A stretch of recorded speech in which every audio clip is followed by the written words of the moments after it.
meat to it. I feel like he's gonna adapt. You see after game 1. So remember, he likes to wake up level 1.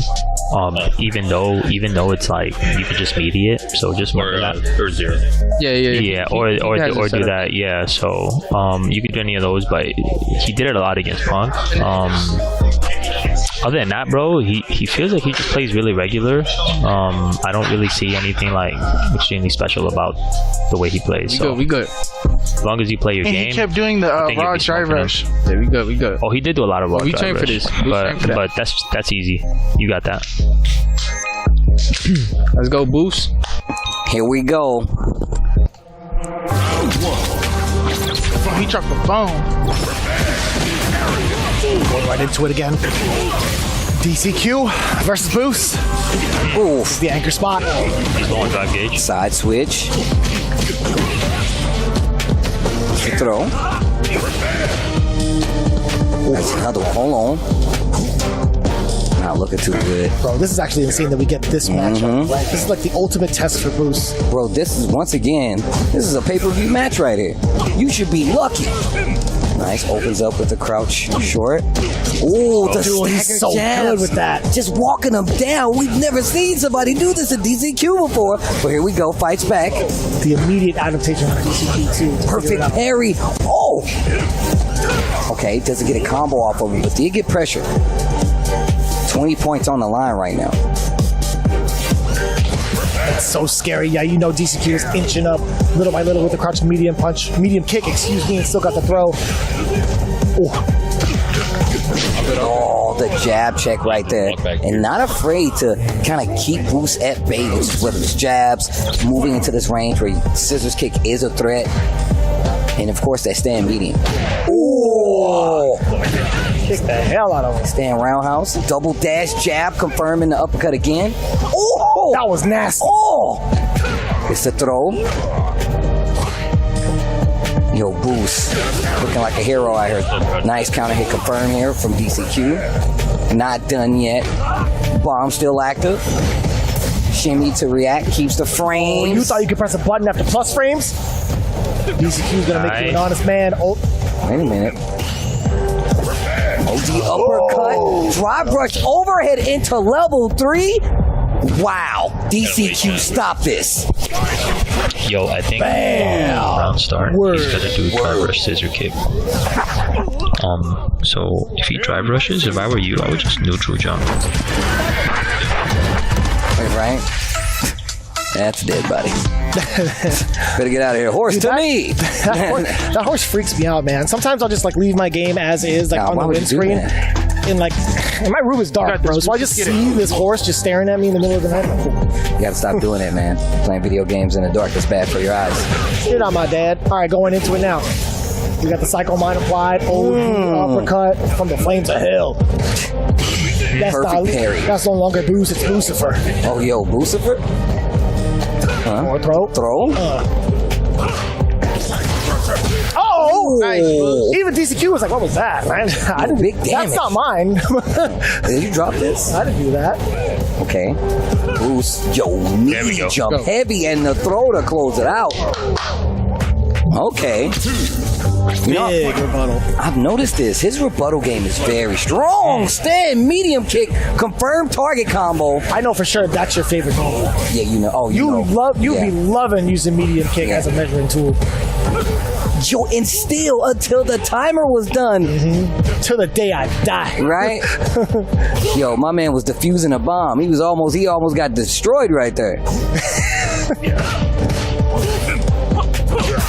Oh my.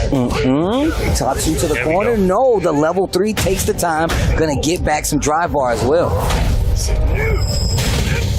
What do you do after this, though? Pretty close to burnout. It's pretty enticing to force that burnout, though. Yeah, that's exactly what he's doing. The punish counter throw. Yo, Boost. Also, I don't think he's teching on tick throw. I think he's just walking back a lot. So if you have like a good tick throw again, mid-screen, I think you should use it. his footsie game too. He's got it all, man. Bro, I look. It better be on his whatever state license he has. Just Ken Crouching Strong, bro. Is that what that is? Dog, he's so good at placing Crouching Strong. You know, that's enough on a license plate because it's 7 characters. It's Ken CRMP. Oh, there you go. Let's go, Boost. First thing I noticed. All right, here we go. Game 2. That stays in, right? All right, here we go again. Game 2, as you had mentioned. Oh, okay, to confirm. What is DCQ? Game 3, excuse me. No, DCQ actually got the first one because we saw Rosinante, the horse. Oh, I'm out. Oh, no, not this time. He's going to make you do a combo, but he dropped it. And my man Boost was ready. He's like, you know what? I'm not going to stop moving, but I'm going to make you do an awkward combo. Drive reversal to keep the position. Again? Man, what is happening? How was I calling those bad boys out? Oh, Stan Light didn't make anything of it. He could have closed out. And this time the counter hit is going to do it. The last hit of the Gen Rider get the kill. And this is looking good for Cloud9 and Boost. Oh, I'm surprised. He hits him so hard, but the hat stays on. The hat's got loyalty. What? It's a shadow loop. Oh. Tries to go for the throw. Oh, nice. Let's go, bro. Still shimmied up. Even That's the hood angry bird. Had to react to that. Noah actually literally jumped back like, what? You can see it too. Like, Noah was popping off, Lex was popping off, JB. He's like, it ain't over yet. Job's not finished. Job's not done. Yo, the reads on the OD Crusher gets the hit. Wait a minute, knockdown. DCQ, you better do something. Drive reversal. That was so smart. Knows that another clean hit could close out, but a throw's gonna do it. That's gonna be another game for Boost. You saw the intention too behind it. DCQ tried to interrupt the dash into the throw. I mean, you saw counter hit on the side of Boost, so it's really difficult. You can see like DCQ's a little bit on edge and trying to react to whatever it is that Boost is trying to do, but it's just not working right now. Enough to get the timeout over from the Fighting Spirit team. Oil King immediately to the side of DCQ to kind of reassess. And this is gonna be actually, this sets up so nicely because how many times in the history of SFL has DCQ come back from the brink of defeat? Yo, DCQ is just, look, he's definitely one of the heavy hitters. These guys all set up, but JP on the screen right now for DCQ. Are we gonna get it? Yes, we are. Locked in. Damn. JP versus Ken. Boost versus DCQ. Can I tell you I'm a little unsure about this pick? Yeah, I'm not Boost sure had about busted this. open a lot of JP's back. This man is more than ready for this specific matchup, and I guarantee you he's got to be like, oh, you made this a lot easier for me. And look, already showing a confidence playing this neutral game. Step kick when he wasn't ready, still gets the punish counter throw. Lots of feints. And it's because Boost is willing to stay on the ground. Not a lot of jumps. I'm going to try versus either, right? Even if he does stay grounded, he doesn't want to try to like steal turns away or skip neutral. He's trying to play it as honest as possible, playing it so patient. He doesn't mind playing that long time game. A drive bar. Getting dangerous right there. Oh, just waited for the perfect time to strike Tatsu this time around. Drive bar looking a lot depleted, but once again, doesn't stop the offense coming from Boost, who only has a sliver of the step kick. Confirmed counter hit knockdown in the corner. Backdash on the throw on wake up. 2 bars on the table. JP. Okay. Okay, not dead. Lots of scaling. The setup. The departure.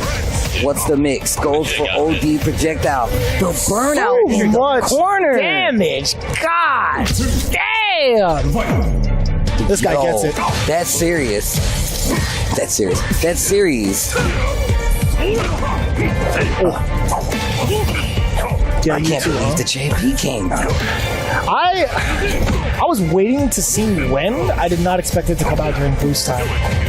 You know, I forgot who I was talking about, but it was like me, Sayjam, a couple other players. We were talking about how dangerous JP still is. Oh, and he's gotten even more dangerous this last patch. The Terry patch? Yeah. Oh, boy. Okay. Oh, bam. Into burnout. That's right. Double departure. So he just walks up, gets the throw. Boost in trouble. taking up full screen space. What an anti-air catch. Doesn't have the bar though. Oh, he finds the hit, goes straight into the level 3. Here's Boost. That's going to be CA damage. He should be completely replenished on the drive bar by the time this is done. But look at the burnout potential on the side of JP. Drive reversal, puts himself in burnout, makes him fight it out. The trade. Oh, he got the standing heavy, but didn't do anything with it. The jump out, not ready for it. He has to back away. He doesn't want to be overzealous with it. He doesn't want to overextend because there's a level 1 for the side of JP. Oh, he finds that hit, drive rush, spins it all. He's going to get the level 1. Oh, this guy's going to kill. No, he's still alive. Oh, he got to find the hit. He checks with a tap. Good try. That was a really good try. Really good try. DCQ. Yeah. So close. Okay, I have no room to talk, but you got to control your gauge. So two things. He's doing a bunch of crouch medium kicks on you. So with Bison, I know why. Like you played space out because you were afraid of his stand like punch into crouch medium punch stuff. But JP doesn't have that. So against him, you want to walk up and do jab, or you want to space yourself out against his crouch medium kick and whiff punish with stand heavy kick or whatever you got. Yeah. But I noticed that whenever he gets close to you at the same range, you just stop. You stay still. So I feel like you should just either you walk back to whiff punish or you stuff him with stand light punch. Yeah, or stand light kick. Yeah. You got this, brother. Another JP match. Coming for DCQ. Boost. What a series, man. Oh, I thought that was mad close. Man, his willingness to throw fireballs at this range versus JP is just wild to me. JP's got good normals for keeping people honest. And we've seen it in that first game, but... Okay, holds the parry. Oh, drive brush. It's all right. And I think just swung a little too late and gets the throw clipped. Back turn situations, uses the departure for the air entry. Oh, the jump out. If that cross-up Tatsu hit, I would have left the studio. Oof. Okay, drive rush. Keeping him at bay. Man, checking him with the normals as well. There's DCQ walking on in there after the portal. Oh, the big jump in. Okay. Stand medium. Ooh, I like that. The throw again. That crouching strong. Oh, bait it. Oh, my guy Noah took off the headset. But a drop combo. And almost. Let's go. That didn't matter. Bad situation for Boost. Drops that combo there, but gets that round. That is too close for comfort, man. Way too close. It drops, but still in favor of Boost. Look at that match point. There's the amnesia. Chases the backdash, gets the throw, but look at the drive bar.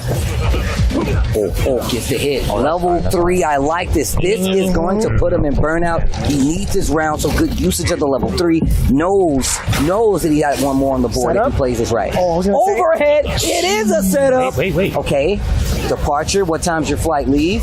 No, just gonna keep him on the ground using the ghost and the chip out as well. So good, Steve. The last 2 series to close out these rounds by DCQ have been ridiculous. What a block!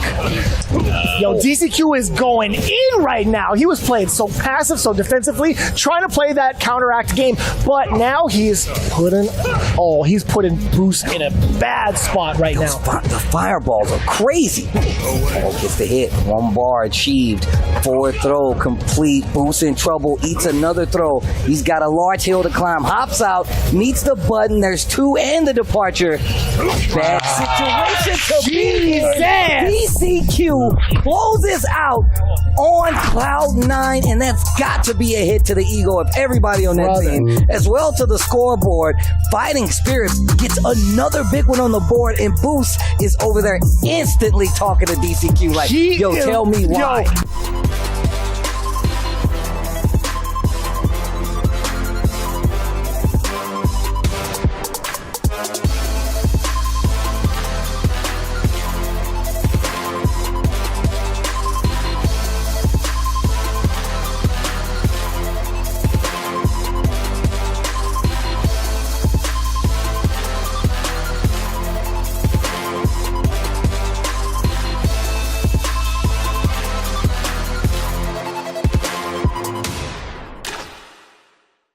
American Street Fighter League World Champions.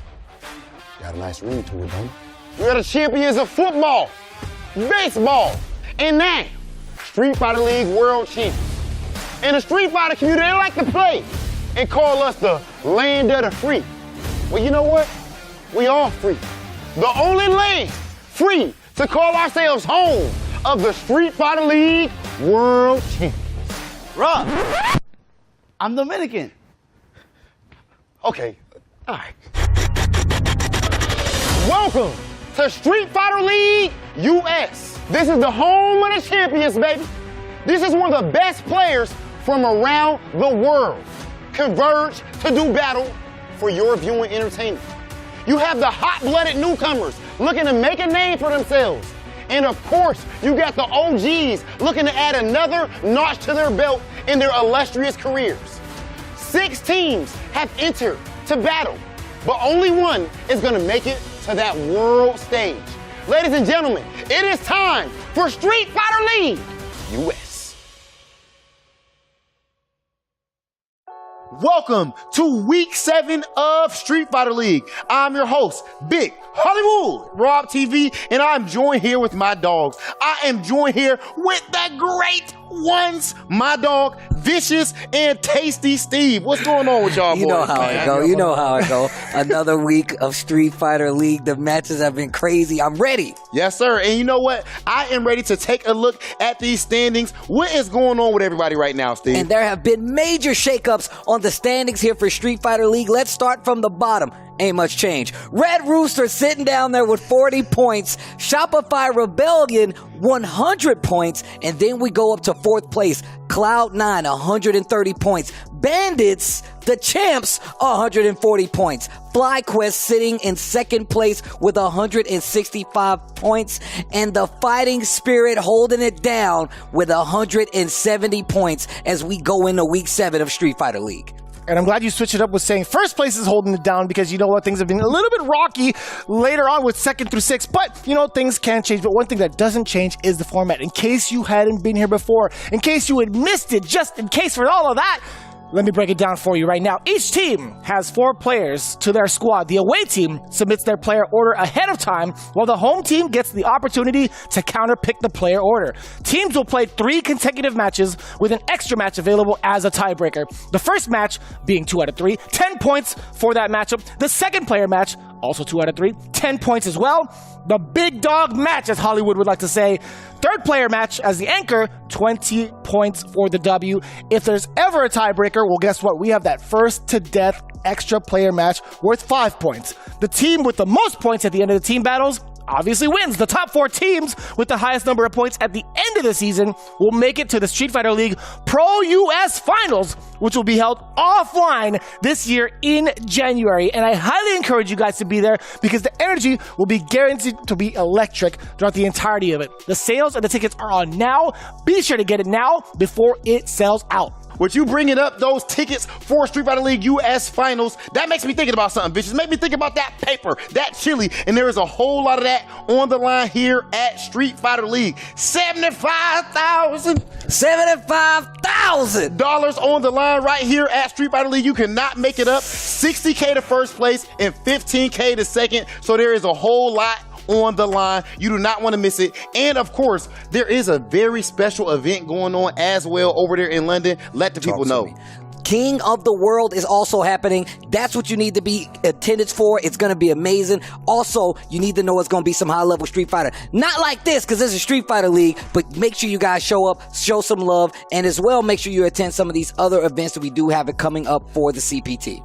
All right, and as far as this week on Street Fighter League, we got to let you know exactly what's about to go down. Week 7, ladies and gentlemen, we have Shopify Rebellion facing off with Team FlyQuest. Of course, normally we would say this is Team Punk versus Team Knuckle-Doo, but I'm going to go ahead and say I think it's Team Punk versus Team Dual Kevin. My man has been stepping up to the plate and leading over there. Absolutely love to see it. And then we have Cloud9 versus the Bandits. Both of these teams are pretty much on the heater right now. Cloud9 did have have a little bit of a shaky situation when they went up against FlyQuest, but they were still sitting pretty overall in the standings. And last but not least, we have Red Rooster versus Fighting Spirit. And I tell you what, I need Red Rooster to show me their fighting spirit right now. You understand what I'm saying? That's facts. Because they need some points right now. But the season ain't over yet. Look, we just got to the halfway point. Obviously, these teams have already played each other before, so now it kicks into high gear. Even if you're here for the first time, you know business is about to pick up because, once again, the playoffs is where you want to be. With how close the point spread is, we only need the top 4 teams, and we're getting there day by day, week by week. You don't want to miss it. The action comes right at you with match number 1 after this. So for upcoming Street Fighter League, can you break down your team, like what you know about each person? Like on the team, you have ChrisCCH, and he's been very good for a long time. And then you have like Psycho, I feel like just really ready and hungry for a big moment like this. And then you have Sean, always been very good. So I feel like having someone with a lot of experience is always very good also. Those are the best players that come to Street Fighter League. So my goal this year is try to do well in Street Fighter League because there's a lot of opportunities and money in fighting games right now.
Yeah, come on. Everybody come alive real quick. Battle of the strong, survival of the fit. Take your best shot, hope you don't miss.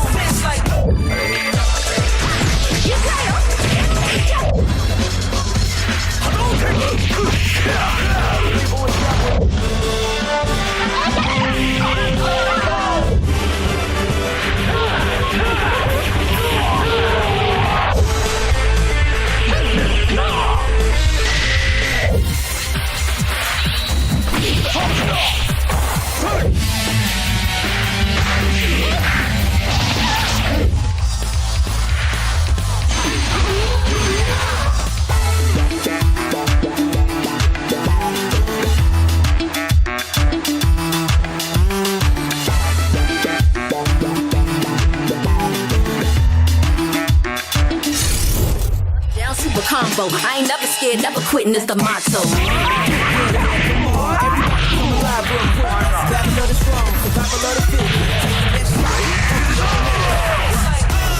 Yeah, come on. Everybody come alive real quick. Battle of the strong, survival of the fit. Take your best shot, hope you don't miss. A new challenger is among us. They can take it high, you can take it much farther. Fast with the hands, eat Honda. Defend my legacy with strength and honor. I'm the greatest ever. Showdown, this is my dream.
Week 7 is about to commence. Street Fighter League is getting to the end, the climax, if you will, especially if these guys are trying to get to the playoffs. These teams don't have much time left, but let's get into it. We talked about Shopify Rebellion going up against FlyQuest. And once again, I like how he said it's going further. It's going to be a little scary. Punk is definitely already on the run with this team. I feel like FlyQuest has a very strong kind of synergy when it comes to this situation, especially because Punk has been here before. Yeah, so majority of the times we kind of think to ourselves, when Punk creates his team, he wants it to be with a team he gels with on a personal level, but also on a professional level. However, this team is a perfect medley of that because you also not only have professionals in regards to the CPT, but you also have people coming back to the realm of Street Fighter League. One of them being Psycho, right? I think with him coming back and also being a very close training partner to Punk, it actually fits the bill a lot with the other members of the team. You got Shine as well, who's been a part of Street Fighter League, I feel like, since the very beginning. ChrisCCH, who has had nothing but positive things and also dominating performances since his inception into SFL, and is currently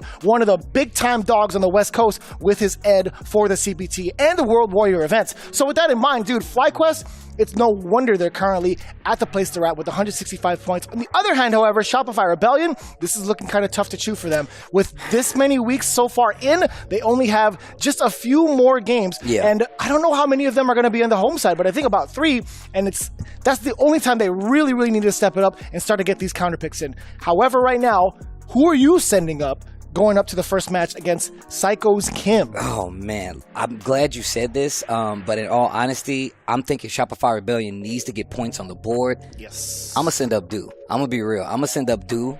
Let them fight it out. See, I feel like you want to get points on the board. Anything is going to help them at this point, and I think that's probably your best bet. And on top of that, Do hasn't been having the best season when it comes to getting points on the board in general, and I feel like this is how we get these guys, get a little energy behind the team. But once again, I'm the one talking about it. I ain't the one sitting there playing.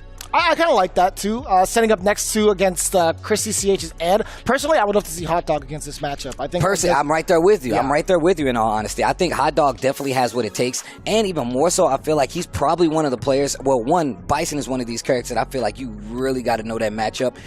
Dishes out a lot of damage on top of it. And I feel like Hot Dog has been here enough times. He's no stranger to the SFL format. He could definitely make something happen for the team. Yeah. Then it comes down to the anchor spot, right? We've seen somebody who's filled it more than enough times, and that was definitely Dual Kevin. I wouldn't mind seeing Sayff up there, though. I feel like Ken versus Akuma, I think he's had his fair share. But the problem is, it's not just any Akuma. It happens to be Punk's Akuma. Yeah, that's a real thing. First and foremost, look, we've seen what Punk does. Whenever a character drops, one of his goals is, 1, get the character to master. 2, also, he enters tournaments with these new characters on a regular. I was talking to him earlier this season, and he was like, man, I actually want to pull out my Terry at one point. I'm like, do it. I don't want you to look, I don't want you to throw away points, but do it. The third fun fact is he'll always do his best to be number 1 on the leaderboard in Legend rank, and he'll take a screenshot of it. As soon as he hits number 1, he's like, all right, I'm done with this character. Yeah. And that's facts. That's actually the third biggest fact about Punk. He'll always try to beat everybody during like the week of that release. But let's take the spotlight more towards the people that have really been kind of, a little bit of under the radar for some of these games, right? We're going to talk about Psycho coming back into the league and also putting in that work with that Kim as one of the most ambiguous players going into it, but also one of the more dominant ones, at least in the States, for all the weekly events, all the World Warriors. Let's get another look with Psycho standing by with RobTV. I am with Team FlyQuest Psycho. What's going on with you, bro? Killer, how you doing? I'm feeling good. Yo, Psycho, I'm not gonna lie to you. It's been a while since you was on Street Fighter League. You played in Season 1. You come back here this time. How do you feel about your performance on Street Fighter League this time, especially even comparison to Season 1? Yeah, for sure, man. I feel great. Like, not only with the team I got this year, this is the best group of players I ever played with, but on an individual level, I'm really proud of my performance so far. I had 2 really big wins. I had a close loss that I really feel like I could have pulled out in Louis Man, but overall, I feel like I'm playing like a demon right now. Oh, no cap. You ain't never lie. Okay, now, so as far as your team overall, we knew Punk was going to cook up, but of course, we just talked about how well you're doing. Now, Sean just got that win. Yes. What does that mean to y'all? Oh, it means everything, man. He was starting off a little slow. He had a couple tough losses, but that's $3, man. He gonna do his thing eventually, and we gonna keep giving him that chance because he'll find his moment as long as we keep putting him up at bat, and that's what we did. I had a little vacation this week, and we put him up, and he did his thing. All right, and finally, I gotta ask about my man's Punk the Gizzy, Punk the God. So of course in that Cloud9 match that happened, he was wilding out, whole lot of trash talk right there on both sides. In those situations where you're on his team, what is that like?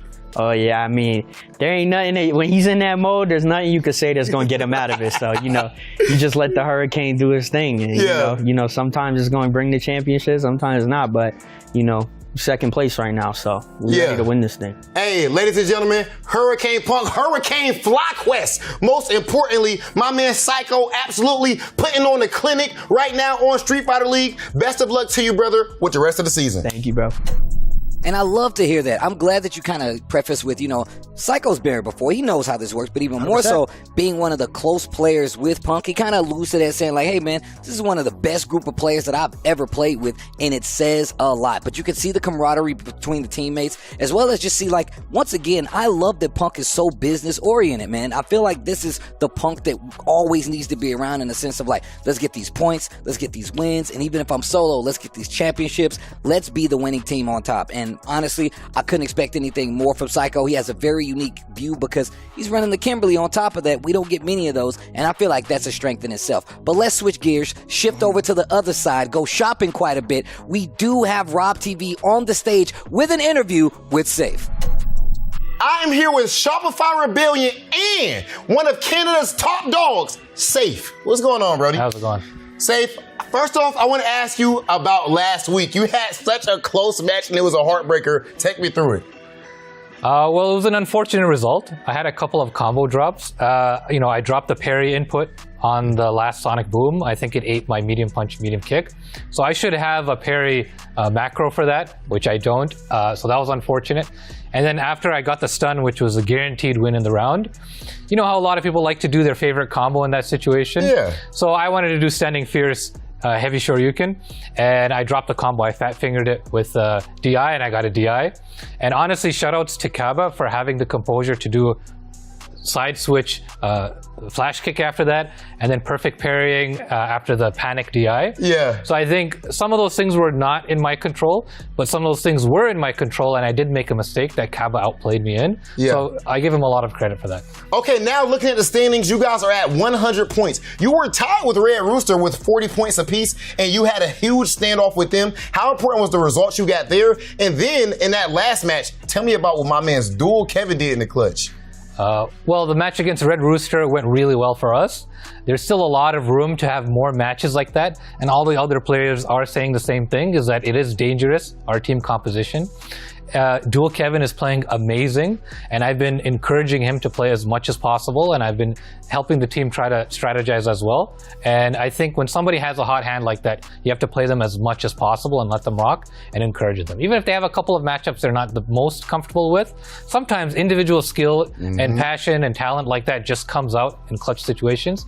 And I think that's what happens a lot in Street Fighter League. All right, Sayff, always good talking to you, brother. It is about to be a good one. Shopify Rebellion versus FlyQuest. Sayff answering the questions that we all had the other week, playing off against Caba. It happens to the best of us. The fat finger just comes out of nowhere sometimes. From a technical standpoint, the best thing you got to do is move forward. And I know he's more than capable of doing so. He's talked about like his adventures in ranked, his adventures going back into Capcom Cup as well. He knows how to take an L and move on from it. He's a very strong, mentally, very strong player. So looking forward to seeing how he performs overall. But he's got a lot of faith in his teammates as well, which you should have with Shopify Rebellion. You have so many strong components there with Knuckle Dew. You have Hot Dog as well along with it, but Dual Kevin really putting in that work, as we mentioned. But speaking of putting in that work, Knuckle Dew is going to be the first one up in the hot seat to face off against Psycho's Kim. Now, I like it. Initially, we thought, who he's going to pick is going to be Guile. Heck, he could also have a DJ on board if necessary. But Cammy is going to be the choice coming into it. Yo, how do you feel about that? I thought it was personally going to be the Guile. I mean, look, in all honesty, Guile might have an issue dealing with it, but honestly, I don't think that's the case. I think that Cammy can fight this a little more because she has the mobility to keep up with a character like Kimberly on the ground. Makes a lot of sense. And on top of that, you don't have to worry about traversing as much because you can kind of keep up with her speed. You have dive kick to do with the deal with the air to air, but also just the honesty of keeping her honest on the ground as well. But we're going to get into it. We have Knuckle Dew going up against Psycho. It's the Cammy versus the Kimberly, game 1. And I'm liking the ranges thus far. Yeah, you gotta force it. You have to force the bar expenditure. That's totally fine if you're Knuckle Dude, because look, Kim doesn't necessarily get out of the corner. Sure, it's her turn, but Cammy still gets to maintain control. Her ranges is what's really gonna drive Kimberly crazy, but the OD uppercut coming in from Knuckle Dude, it strips away the gates for herself. However, this offensive pressure is gonna be more so towards the benefit of Knuckle Dude. Like Psycho, he's going to be on the back foot majority of the time until he gets his drive gauge, which he does. No overhead this time, grounds him, still gets the back grab. Oh, the neutral jump, I like the call out. And once again, this is why I was saying Cammy works out here, because one,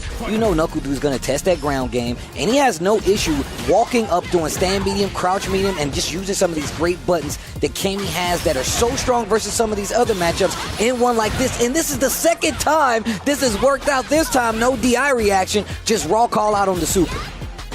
Oh, and the burnout. He still manages to tech.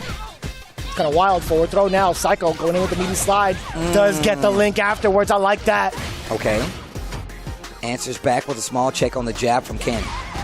Damn! That just stuffed out the elbow? This is what I was talking about. Like, you don't have a problem going air to air with this character because you know she has to pay attention to Cammy's just like you have to pay attention to hers. Try to do something jump. Like, if you think you're going to do jump dog kick, try to do something if you jump also. It'll definitely, you can catch them, especially in the corner sometimes if you think you're going to do the jump dog kick string. Okay. Execute.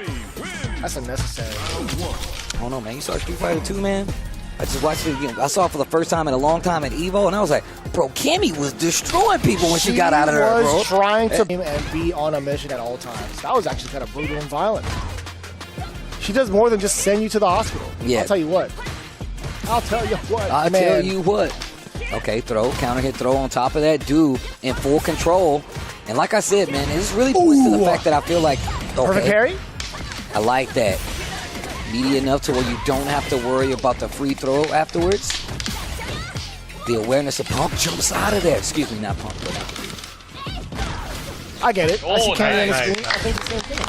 And that's another throw. This guy, Knuckle Dude, this is exactly what I was talking about. Put the team on tilt, earn these points, get the lead, and make that second game all the more important. Putting a little more stress on your FlyQuest team as well. So let's see what happens. And we know we got ChrisCCH coming up second. That puts a little pressure on him too. A little bit, yeah. I think I like Knuckle Dude coming up first majority of the times these last couple of weeks just to get those first 10 points secured in, right? You're locked in as the away team. You have no choice. But man, Psycho's starting to heat it up a little bit. He's throwing in some of the mixes. I love that showing. Oh, no. You might be hella dead. Oh, yeah. No, I like that. You might be hella dead. Yeah, there's normal dead, but this is hella dead.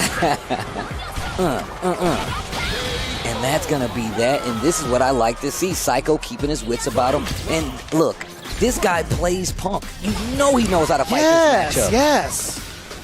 That's exactly that. And then imagine Punk has a lot to say. So technically this is like a 2v1. We talked about that, having the assist from your teammates that happen to play and main this character. But Knuckle Dude right now, he's taking it a little bit back. He's taking it a little bit slower. That dive kick was so deep. Yes. And we've also talked about the fact, like, even seasons before, of, like, these guys actually knowing how each other play, right? So even if it's not the Cammy, you know Dude and Punk have crossed paths so many times, whether it be online or offline. Waking up with the level 3. He's 3 for 3 with the wake-up supers, and it's worked out every time. Donka. He's got the tunes on Psycho, you know that's what I like. It's on Spotify. Left a Banksy at the crime scene, bro. Oh, the DI at the last second, but not enough life to make it count. And that is going to be the first game going to Knuckle Dude and Shopify Rebellion. This is exactly what I was talking about, though. This is why you put him up first. Score these points. Now you know what I would do. I'm being real right now. You know what I would do now? What would you do now? I'll put Dual Kevin up second. Give me these 20 points. Give me these 20 points. Force the third, and then pressure the playoff. But I like, to be honest with you, man, I would love Dual Kevin last just to face off against the Akuma from Punk because it might force a switch, but it also kind of get him a little frustrated. Dual Kevin never really changes face or Told you. I'm just saying, you got to force it. Like, this is the second half of the season. These points are, look, it's either put up or go home. You need points. I can't even write on the table because you're trying to make your points. You need points right now. And I'm telling you right now, Chris is definitely thinking about this. Typically the numbers guy, when it comes to just frame data, playing these matchups, now you put a little more pressure on Chris to beat Dual Kevin, which is statistically the strongest player now on this Shopify Rebellion team. Okay. Anchor match, though. Are you sending in Sayff like we talked about? Yes. Yes. Oh, that's going to be sick. Oh, 1,000%. The way that Sayff plays or the way he kind of goes unhinged, like he'll be really good like by the book. Like he is actually super top notch. But I think what I like about him is he's very outstanding in regards to what he decides to do to like kind of mess with the opponent mentally. And I've had that kind of one-on-one conversation. He's like, I like to do things that are kind of out of the ordinary every so often just to see who tilts. But here we go.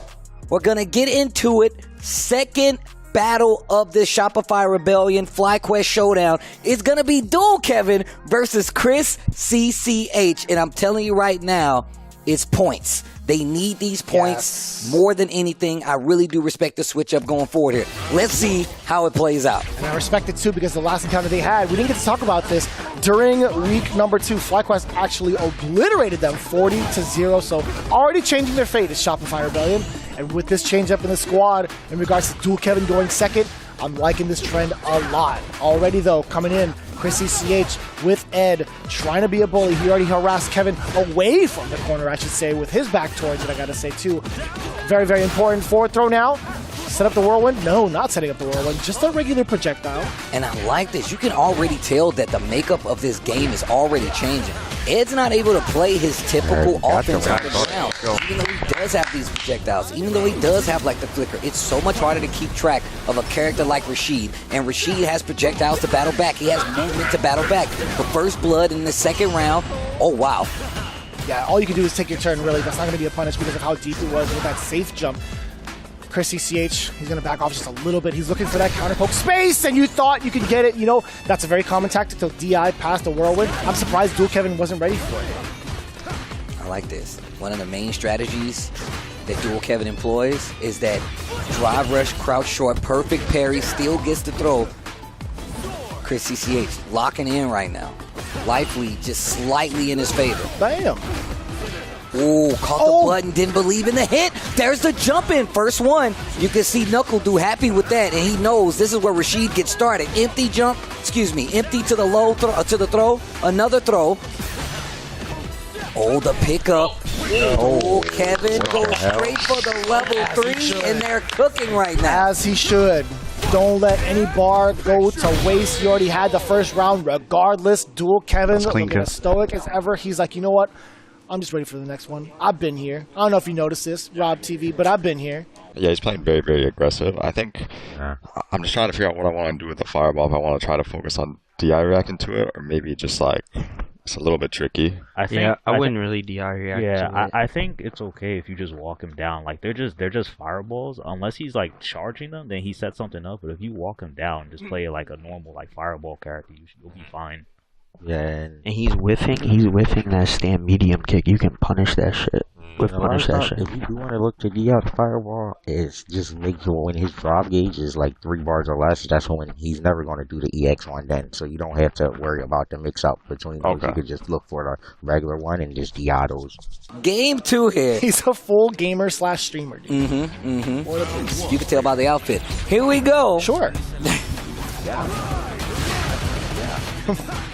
Would you wear that? No. That's right. Going into it. Nothing wrong with it, though. I'll tell Nothing you wrong with it. They can have it. It's not for me. It's just not your style? Ooh, tries to go for the tick throw. This game's starting to look a lot more complete right now on the side of Dual Kevin. Did you see that interrupt against the flicker? You don't get to see that too often. The trade combo. And look, Knuckle do even reeling back right now. Impressed with Dual Kevin. Big jump in right here. And we could be going to a potential final round for Shopify Rebellion's Dual Kevin against ChrisCCH. Dual Kevin is playing out of his mind right now. Even Du is taking it back. He's like, normally I say this guy sucks. Just, they do have that friendly banter, right? I think this is the first time Knuckle Du's going to be like, all right, Kev, you all right. You doing all right. Oof. It's It's always the man. His medium kick placements are so deceptive. Whether it's standing, whether it's crouching, level 2, what are you gonna do about it? Forward medium, past the whirlwind, still following behind it. Gets a throw. Oh, wow. The whirlwind is only there as a threat. Had my man go take cover in the basement while the tornado was going crazy.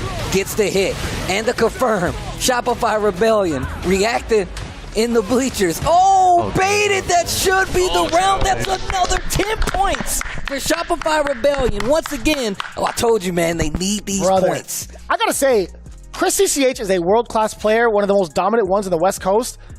But the way that Dual Kevin just dismantled him, it doesn't feel that way. Not to take away from ChrisCCH, there is just something in the water, and Dual Kevin, he's swimming in it. Hey, look, I'm gonna tell you right now, and I completely agree. But also, you gotta remember, like, Dual Kevin has been on the campaign trail, bro. He's been around the world this season, collecting W's all across the planet. My man is well versed in how to fight any character in this game, and you have to be that much better if you want to stop Dual Kevin. Dual Kevin, like I said before, statistically the best player on this team. He might just even take the captain spot. So hence, Captain Planet. I see where you're going, Steve. You're breaking it down real well. Dual Kevin taking another set of points away from the FlyQuest squad, and it's gonna be Sayff.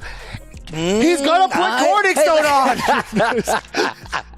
Yo, Sayff goes up, and you can already see who's coming to sit down for FlyQuest. It's Punk, just like we said before. And this is exactly the kind of team synergy, the team understanding, and the strategy that you want going into a potential playoff spot. They need this. I can't wait. I can't wait to see the wildiness of Sayff and see how Punk reacts to it. I want to see if Punk stays with the Akuma. Let's say he loses the first game. Do you think it's going to be a pride thing where it's like, nah, I got this guy. It's going to be just fine. Plays it again and then gets, a little bit flustered. All of these factors can come into play. Let's be honest with you, man.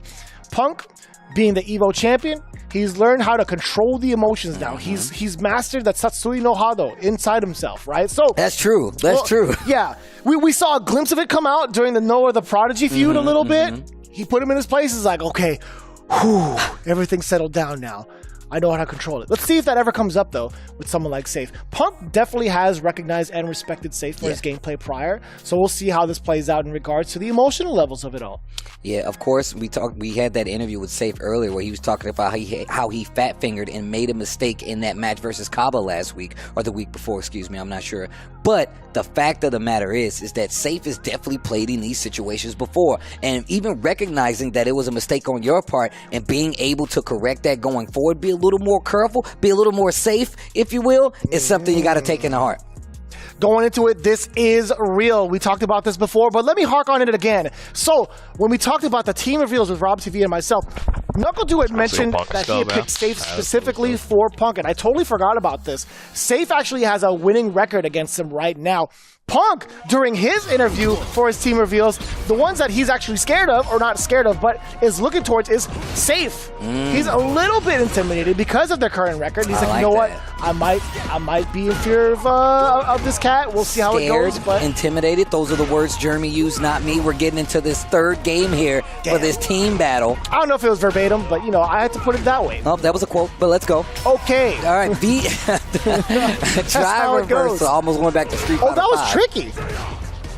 Intentionally dropping the combo to get the reset towards the back throw. That was really smart from Punk. Oh, that's game.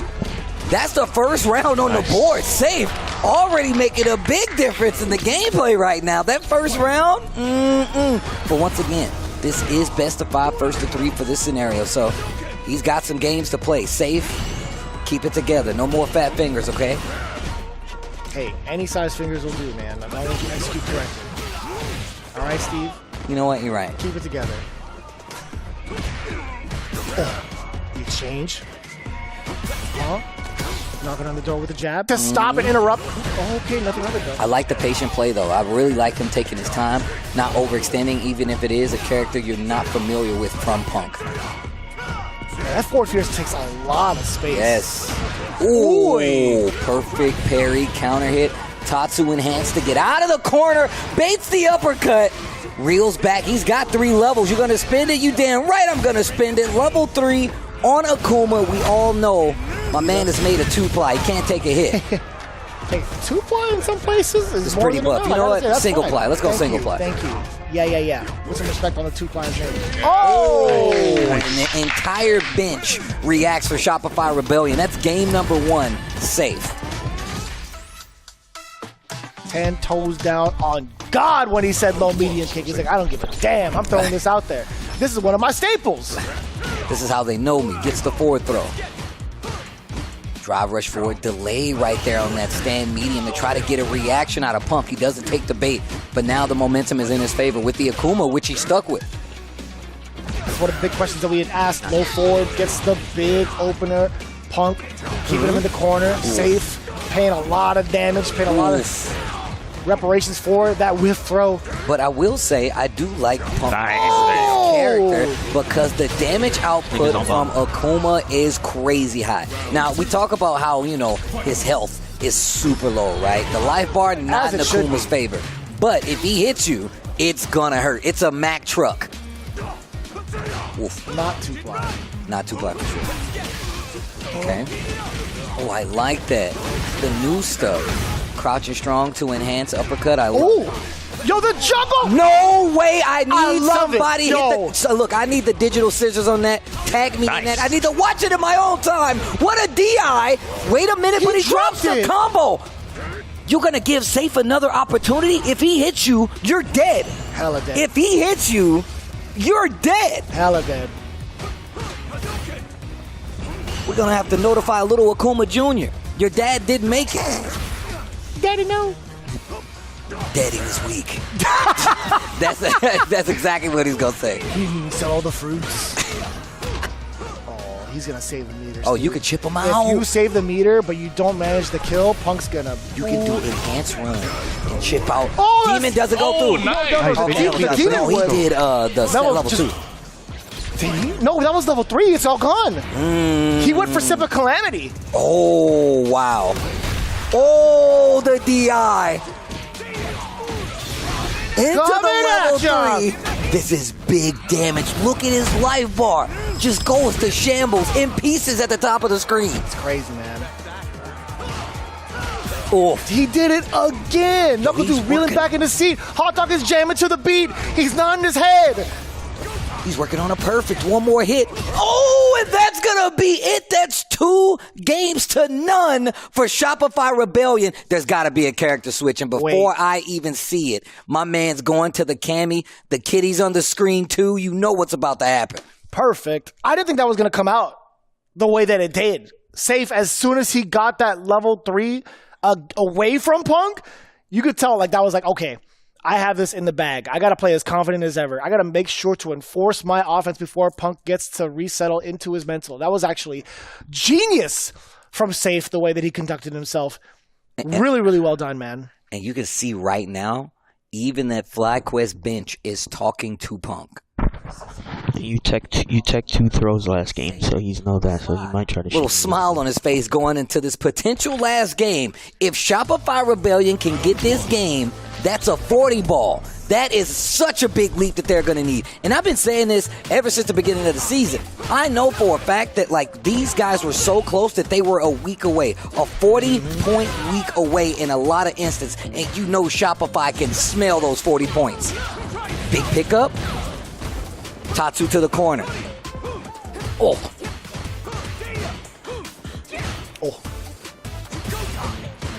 Knocking on the door again. Man, there's so much of the drive gauge being stripped away. But that was more so from the side of Sayff's offense. Punk, as soon as he got his chance to go, he recognized that offense. And he's like, you know what? I'm going to make you pay for it. I'm going to put you in burnout this quick. And look at that. Gets the throw.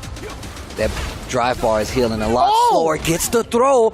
And if, played properly, he's going to get that drive bar back. And this is when you get to play the game.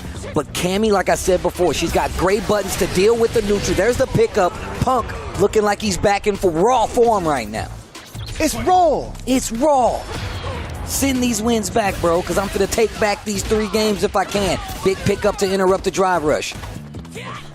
Little delay, gets the forward throw. Man, how does he know the spacing by heart? Actually, no, that's a dumb question. Let me hold my mouth. And look at this. Level 3, that's a game. That's a game. We forgot who we're talking about sometimes.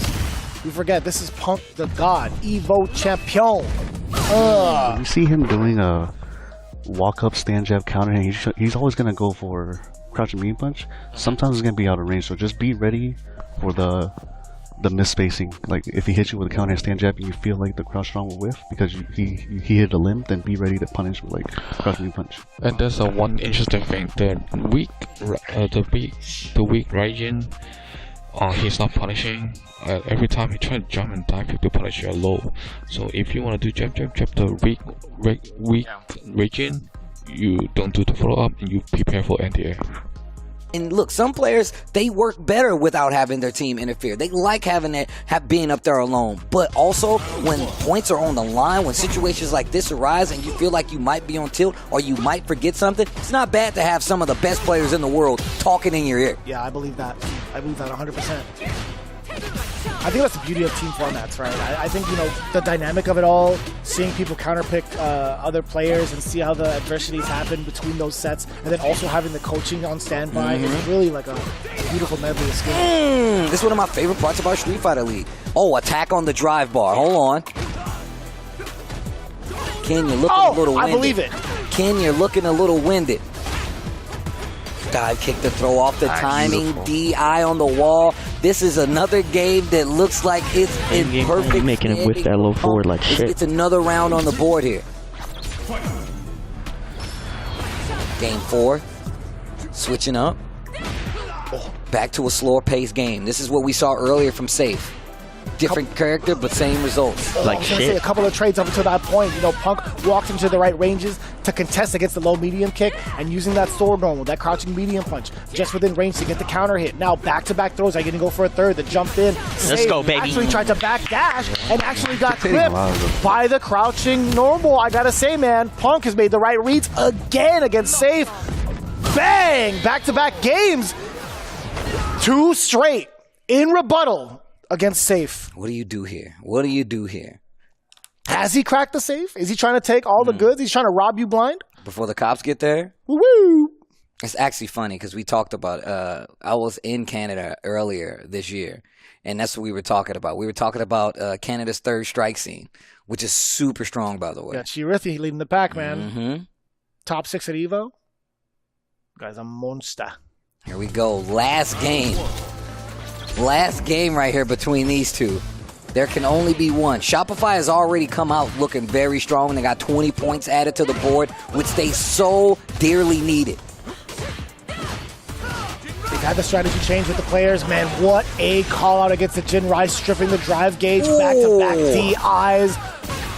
This guy, Punk, he's on a mission. You could definitely get another DI. He's trying to get as much damage as possible before the level 1, and he does so brilliantly. Look at the bar. Look at the bar below. He didn't even get to build that level 1. That was so smart. He's got one more guess, but the drive bar's back in there. Blocks the empty jump low, and now contesting with the stand like this. The same situation we saw when the first Cammy's pick came onto the screen. Little shimmy. Sayff goes for the throw. Punk takes advantage. First round in this final game goes to Punk. Delayed. What a confirm off of that. That was actually kind of impressive. Delay strong into jab in the uppercut. All right. It's kind of nice. Oh, the stand light didn't believe in it. Actually had a driver situation where he could have taken advantage. But this time, confirm again. That was a counter hit confirm. Sayff is all over it. But now, you know what? I take it all back. Punk, one more sequence and he can win. Oh, he jumps out. He gets the sequence itself. Oh, baby. Everyone does that, right? Thought he was in the same spot to get the throw. Not this time. Back to back to back level 3s. It's over and done with. Punk with a big rebuttal. We're going into the tiebreaker scenario. And look at Dual Kevin and Knuckle Dude talking strategy about who goes up. Hot Dog stands up, hands on his hip. He's looking confident. He's looking confident. I just want to see the tweets.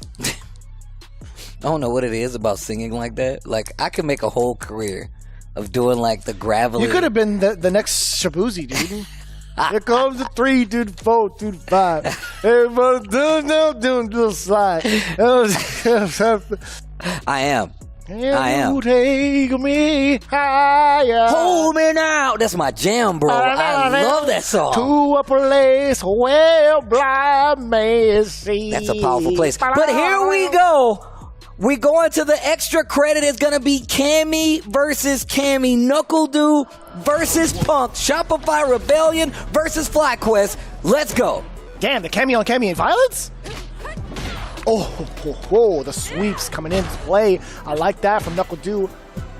Guy's going to walk up like, what the hell? It's two of them. Yeah, that's right. Who's who? I want to see him walk down from the plane and do that exact, like, look. He's like, what the hell? The back and forth.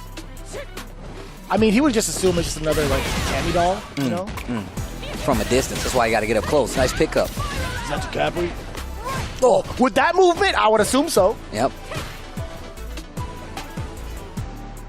Playing a very slow-paced game. Both of these guys familiar. Oh, nice pickup. What a check, too. That possibly could have been a jump from the side of Punk, right? Hence why he got clipped in the first place, the pre-jump frames. Oh, not close enough to get the confirm. Jumps out with the light, corner position in favor of Punk, but not in favor of the life bar. OD to get out of there. Knuckle-Doo, 1 round away for scoring another 5 points for Shopify Rebellion. That's going to be big news for them.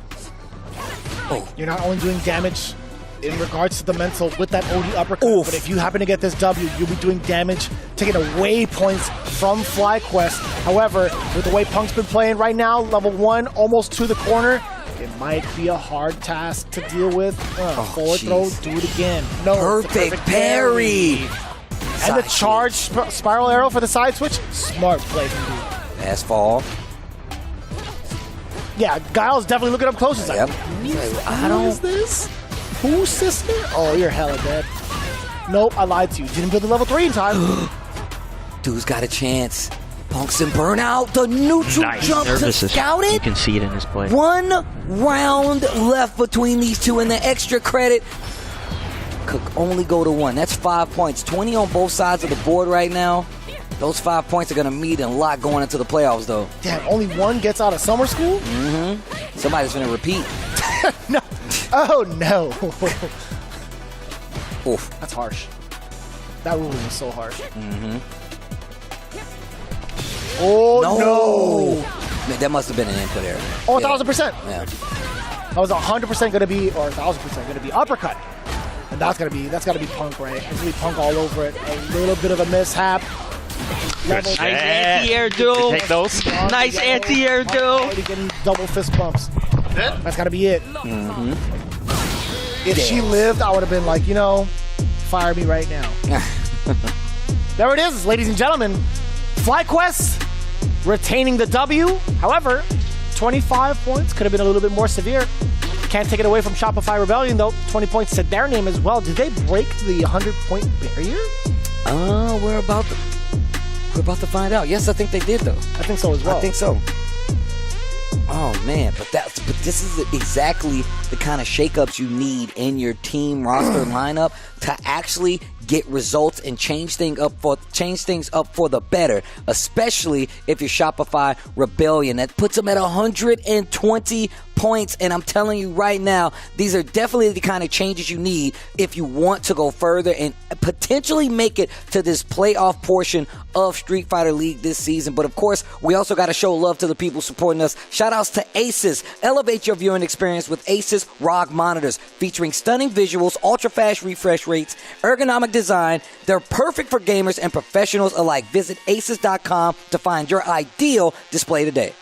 With all of the things heating up and all the pressure being acclimated to these players, we've talked about what is on the line. We've talked about that $75,000 prize pool. Well, guess what? Pro players have won more prize money using the Steel Series gear than any other brand, and they're the most winning brand in esports history. We're just adding to that number at this point because they are a main sponsor of Street Fighter League Pro-US. And as it stands right now, FlyQuest being in first place, they wouldn't mind using that big chunk of change in their pockets. Let's take a listen to what RobTV has in store for us with our winning team of our first battle. It is Team FlyQuest. Team FlyQuest having a very close match with Shopify Rebellion, but at the end of the day, the one and the only Punk the God got it done in that clutch spot. The Akuma pick first before going to the Cammy. What's up with that? I just feel like versus Sayff, and well, not just Sayff, but even Knuckle Dude playing Cammy first for me. I feel like he wouldn't maybe go if I put Akuma, or he would start with Gao. So that was kind of like our strategy behind that. I wanted Knuckle Dude personally to start with Gao and not play Cammy at the start.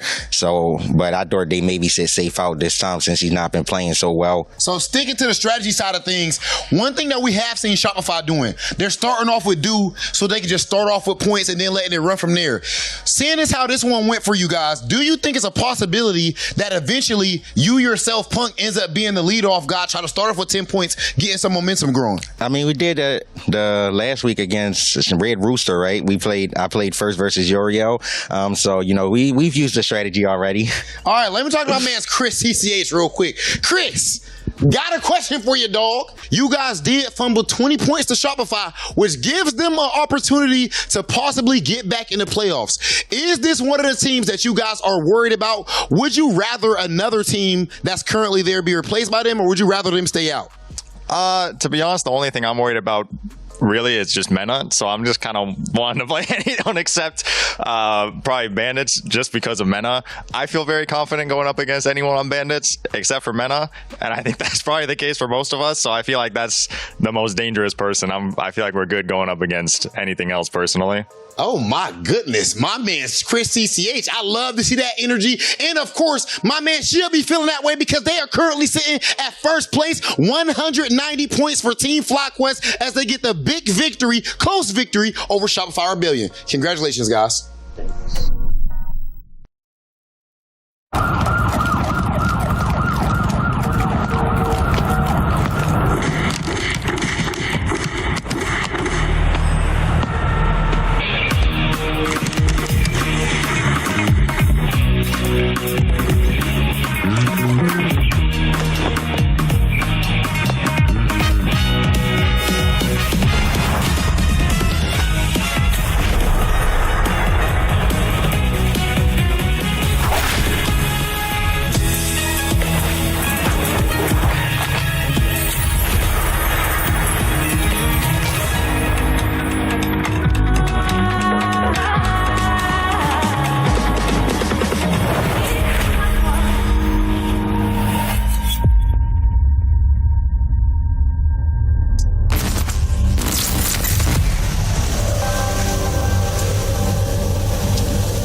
Cloud9 versus Bandits.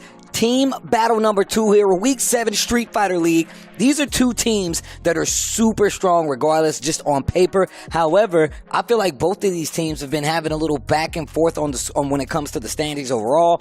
Obviously, Bandits is a team we're all looking at, and those are the guys who are away at this point in time, so we already got who's going to be up for draw. First is going to be Zen. Who do you send up, Vicious, to fight a character, a player like Zen? Ooh, that is kind of difficult. Looking at it, I think I'd want somebody to kind of play him in the Fireball War, perhaps, but also being able to stop that drive rush consistently. If he plays the DJ, I'm looking at Lex. I think Lex has been doing a great job of putting up the booms and creating that barrier and that wall of defense that kind of frustrates a lot of the opponents. So I think that might be a pretty good idea going up first. I want to say like for the first battle, right? The second one is what really kind of like perplexes me. Who stops Caba and his guile, though? Like, is there any sort of like offensive powerhouse that you could send from Cloud9? Perhaps a Boost? Maybe? Maybe Boost. I'm not going to disagree with you. I feel like Boost definitely has the guile experience. A Caba guile experience? That's different. But I feel like Boost's playstyle, he has so many answers to unconventional playstyles that I feel you with setting Boost up there to fight a Caba and kind of put him on the ropes, right? I mean, but even more so, if you put him second, then who do you leave for mid? Like, yeah, okay, all right. So you know what? Go. I think Boost has to go anchor. Yeah, because he's already played against him in like a different environment. Surely there have been a couple of like weekly events that they have engaged in. There was a moment actually in one of the TNSs. I think it was actually one of the weekly events. My mistake if I'm misplacing them. But Boost had actually taken down Mena twice over in the same bracket, the same tournament. So, like I said, who do you say? I have an idea. You like Noah for Caba? I low-key kind of like that. If that were the case, overwhelming offense against Caba? It's either that or you let JB do it. Like, because he plays off against Lex that much. You're right. You know what? Listen, man. Thoughts overhead sometimes. Head empty majority of the time. Yeah, I think that makes a lot of sense. Yeah. I think so. So do you think they're going to sit with it Lex, JB, and Boost? That would be my call. Let my guy Noah play! That would be my call. But before we go any further, let's take a listen to the interview. Hollywood RobTV with Zen. I am here with... I'm sorry. I think there's just a little bit of salt in the air right now from that last match you had against Dual Kevin. You've been salty right now. Yeah, there's a lot of salt in the air, man. You feel that? Yeah, what happened, man? What happened with your match with Kev last week? I feel like I wanted to play like Xiaohai because he beats all the Rashid in the world right now, but I just feel like there's something going on with my neutral. I still got that DJ in my Bison, which is not good. Yeah. I need to get my Street Fighter V Bison back, man. Like, I just gotta like lock in and forget about that DJ. You're gonna have to study those tapes, study those Capcom Cup tapes when you made that amazing run, the best run that we've ever seen. Now, right now, looking at the statistics overall, you guys are in a good spot. 140 points. It seems like everybody's playing strong. What do you think about your season up to this point? We still have a good chance of making it to the first place because we still got like 4 matches left. But, well, it's a pity I didn't.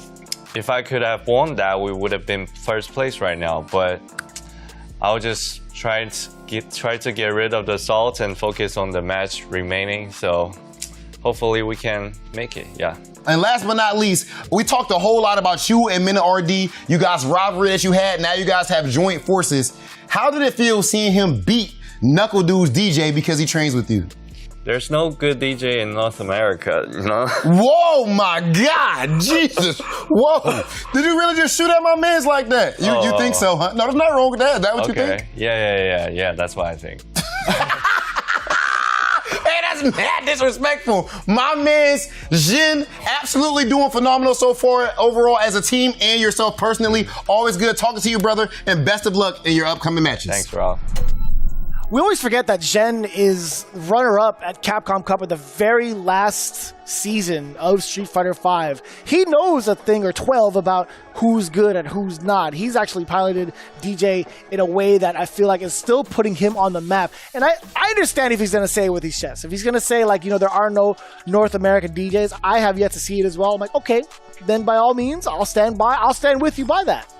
Look, I'm not going to disagree with him. That guy's played at Capcom Cup.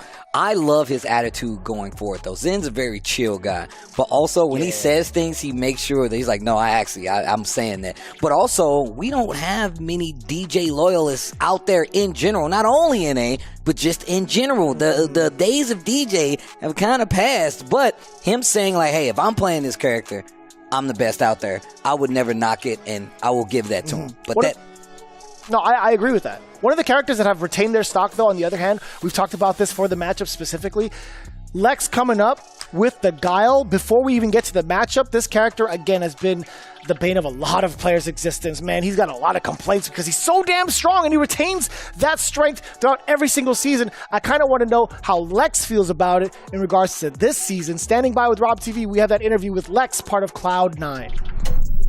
I am with New York's very own, and of course, London transplant, my dog, Lex. What's going on, brody? Good. I'm definitely good, man. So I got to ask you right now, as far as your team overall, Cloud9, you guys currently are in 4th place, 130 points. How do you feel about your season up to this point? I think we're doing good so far. I had a rough 4 weeks, but I finally broke out my shell, so I'm excited. We had a rough loss with Fighting Spirit, but I'm pretty confident. We only got home matches coming up, so yeah, I think it's gonna be good. Okay, now specifically, let me ask you about my little homie, Noah the Prodigy. What is his mindset right now? He actually hasn't got his first win yet, surprisingly. Noah's mindset right now is he's pretty down on himself because he's doing bad, but he don't realize that he's bringing actually Boost, especially his energy out completely. Like, Boost wouldn't be cooking like this if it wasn't because of Noah. Like, he's acting like Noah, he's talking like Noah. Yeah. He's mad confident, so Noah's playing a big part. With you guys right there being at 4th place, you need to be top 4, of course, to make it into the Street Fighter League US Finals. How confident are you in your chances? What do you think you guys need to shore up to guarantee that you move up the leaderboard? We're pretty confident. I think I'm already like used to this. I'm a cook up, bro. I'm super confident. I'm gonna play my best, just like how I've been doing this season. And watch, we got this. Lex, you a real dog, my boy. Yeah. Absolutely love seeing you play, and I expect great things from everybody over there on Cloud9. Ladies and gentlemen, Team Cloud9's Lex.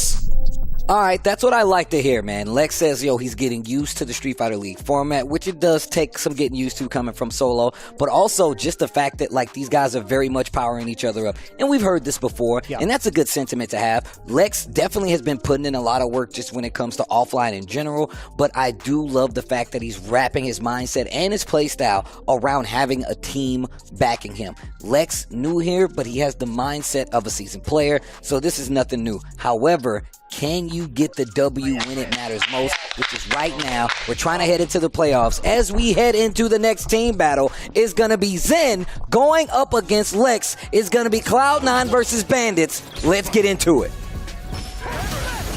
And the Fireball War. Now, this is another thing. What's funny is, I'm pretty sure I heard a conversation between the teams where they talked about how DJ does not win, Gao does not win this Fireball.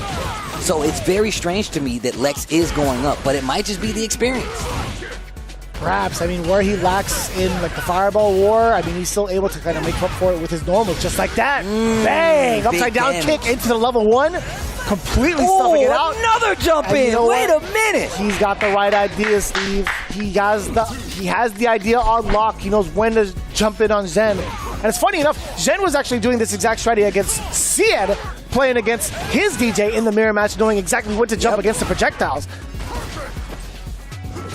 I like this slow-paced game. Gravity-defying kick. Literally called upside down kick. Somebody had asked me about that. It's like, hey, on commentary, you call this an upside down kick. Is that actually the name? I'm like, yes. That's throwback, too. The booms, the flash kick. Also, you know what, I was talking to JB about how Lex plays, and he was saying in some of the matchups, man, if he let that level 3 rock or on wake up sometimes, he would be getting those hits a lot more of the time because his OD flash kick has been so successful. But Not successful here. Go for the closeout. That's gonna do it. Zen. Didn't even need the spring kicks or the ender for it at all. I don't think I've ever seen Zen drop that since he started playing this game. I think I've seen him purposely drop it to go for a reset. Yeah, he'll do like the +6 ender, right? You get the low medium punch to get that link and then also cause a ruckus. That reset is so dangerous too. It's really dangerous. And look at this. And now you see Zen playing a lot slower. The perfect parry, not going to make anything happen, but they're still fighting pretty solid on the ground right now. Oh, the jump in, not going to work this time.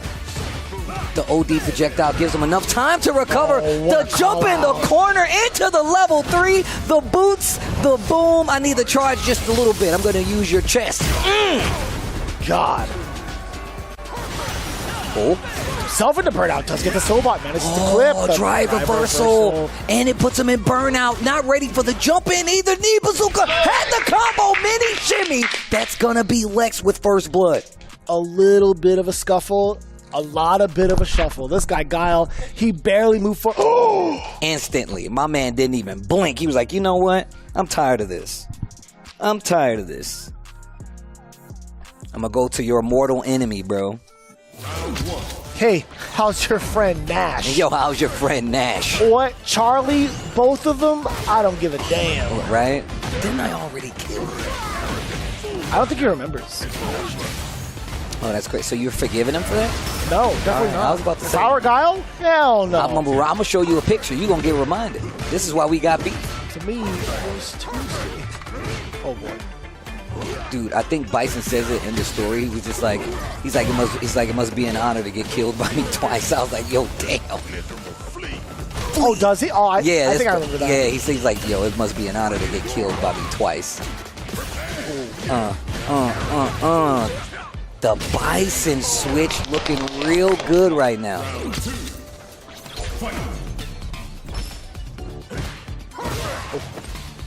I wouldn't mind this either. I don't even know if this is truly a counter pick against Guile. Now that I've seen like the meta develop, I'm not even too sure. I don't think this is a counter pick to Guile.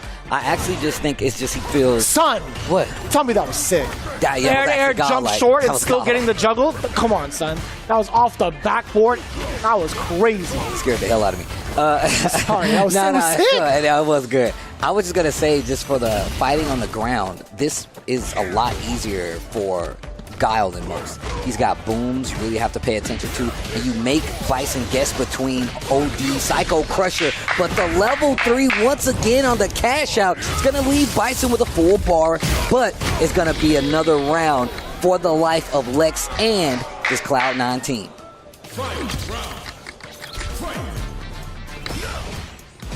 Starting off pretty aggressive. He was behind on the SA gauge. To be honest with you, I like this strategy. Forward Fierce, trying to check him. A Fierce has a rebuttal from Zen. Trying to gauge the distance now.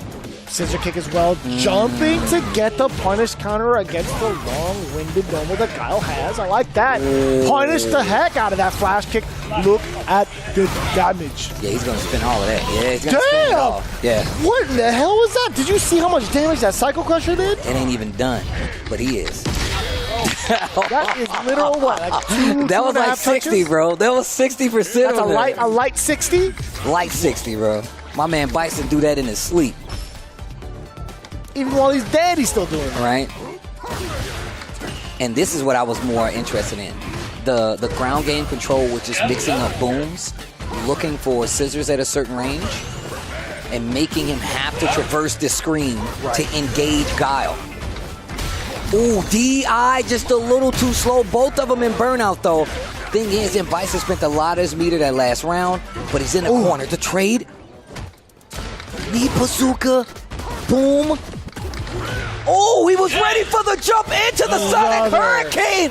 Yo, Lex. This guy is insane. That was a very early jump roundhouse to track it. I didn't even know it was that active to clip Bison the way that it did. That combo was sick. That felt like a like a Street Fighter 2 normal. Ooh. Nothing normal about this damage you're getting, though. I'm not done. Bro, plant the bomb. Get off of me. Oh, dash up anti-air. Wake up super again. I respect it. I was talking about this. Even JB said it. He's like, bro, if he started doing super on wake up sometimes, it will definitely work out more times than not. And now, pretty even on the life bar up until that. Oh, had the counter hit. He had the counter. That would have been it, but he has to spin it all to get this W. Actually, I don't think he had to spin it all, but those are the nerves kicking in. You want to get the job done. That's fair. That is fair. Didn't really have anything else to his name, too. He was dried up, so having to take it where he could, it makes a lot of sense. Yeah. That last instance where that throw just barely whiffed was a big, big saving grace for Shen. The back throw, that was so good. Not afraid of the options after that. Solid puncher. Drive reversal, I like that. Kills a little bit on the timer. A little bit of a baby boom, too. I can't believe you landed on it. Uh-oh. Dunked. Do it again. Tried to get a reaction with the jabs. Counter hit. Didn't even believe that in was it. far! Oh, the DI wake up knee press nightmare. Not burnout yet, though. And look at that. Now you can't, I was going to say you can't Psycho Crusher, but now the booms, you really got to think about him. The flash kick. Now he's in burnout, though. He's still got mid-screen to him. Oh, the air-to-air. Dashing up, overextending, and it got him killed. That is going to be 10 points for Cloud9. Oh, this is so good. Business is definitely good, picking man. up. Lex really picking and choosing his spots, when to counter poke, when to utilize his meter, when to flash kick with OD. Everything's really coming together for this young man. He is so impressive to watch. The stock truly is rising, not only with Guile, but with Lex. It's so funny to see it, man, because technically he was here. He was behind the scenes on the very first season of Street Fighter League. He was hanging out in the back, in the lounge, while watching his brother play every single match, man.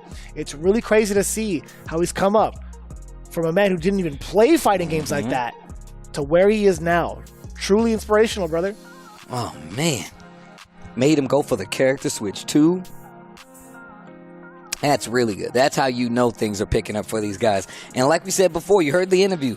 I'm in a groove now. I finally get it. I think I understand it now. And you can see the results actually pay off. And look at like the smile on his face. The whole team over there actually super happy about it, which is to be expected, especially knowing we're getting to this playoff portion, right? We're getting so close. And remember, it's only the top 4 teams that are going to make it to that playoff picture. So obviously, we're trying to get out of the red here. Cloud9 doing a lot better this time around. And we're going to wait for the next 2 players to go up. And like I said before, it's going to be JB coming up against Caba, and this is perfect. Now, I actually, just to talk about last week, remember when we saw the matchup of Oil King coming up? Now, we already know, especially after the interview, that JB really wanted that mirror match. He really wanted that mirror match. And Oil King said he went to play specifically because JB asked for it. And I was like, why would you not send somebody who has the expertise playing against this character? Why not send your brother? But in this instance, this is the call that I would always make because, look, he's got the XP versus Guile. Obviously, you've been fighting Guile for quite some time. That's right. Why not put him up against it? And his Rashid has been ridiculous. So why not put him in this spot? And then at Anchor, you do have either Noah or Boost. And if push comes to shove and you got to play that extra inning, you could put either one of them up there. That is a great lineup. No matter how you spin it, the way it looks like for Cloud9, you're getting that 2v1 experience. You got JB alongside Lex facing off against Caba. And it truly is valid because, again, Lex, he's got that Guile on lock. He knows exactly what some of the tendencies are for some of the other Guile players out there in the world. We'll see how far that takes him. However, Caba, he's been around the world. He has been so fully fledged to this game. And also has taken down a bunch of W's actually within the States if he's not traveling abroad. I mean, it's not too far of a travel, let's be honest with you, when it comes to coming from the DR into the States, or at least into like some of the big events that are happening on the East Coast. He's not going to be one to shy away from it. But still, nonetheless, Caba's Guile, more than experienced to take on JB. Yeah. Enough with the talk. Match number 2 underway. Caba versus JB. Already off to a great start. Empty jump low, actually. I might have missed. Maybe he came in with an air normal. I might have missed just a little bit. I blinked, to be honest with you. Had to hit. That's how fast Rashid is. It's just JB. Okay. Could be both. Good defense. Back it up. It could be both, right? Oh. A little too late on the jump in there. Set him up. Down. Nice. Wake up OD flash kick. Hold the booms. I guess tried to clash with it that time. The jump in, the powered up jump at that. Did you spin that level 1? Hell yeah, I'm spinning that level 1. Oh, hell yeah. Oh, it's not dead. Charges it. Out of there. Not able to get the closeout though. He's in a lot of burnout though. And that's because he's got so much time to do what, Steve? Before he gets that full drive bar back to throw. Bam. All right, I think he's okay now, but you can't get hit. Solid punches there. My man jumps out of the crouching medium. Powered up whirlwind. Be careful, the down backs are there. And he's got enough to hit you with the OD. Oh, dude. If he gets the OD version on a counter hit. Oh! Those are powered up booms. And he's just jumping over him. And you can see, oh, what a gamble. Oh, he threw the dice, Steve Snake Eyes. Boom. One. That's rough. That round was his. 100% it was. Forward throw. Oh, counter hit. He couldn't confirm. What do you do about this, though? Same side. What a backdash. Jesus. Caba. What a read. Oh, perfect parry. Too big of a button.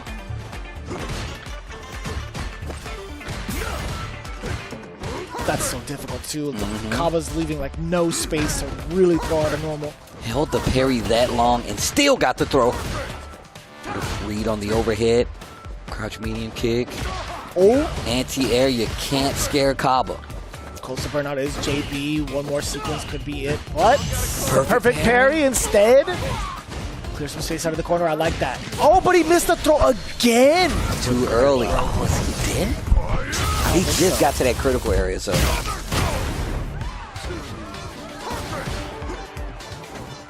How do you set up, though? If you get a knockdown, you get to score level 2, which could be huge. No, you're actually level 3. dead.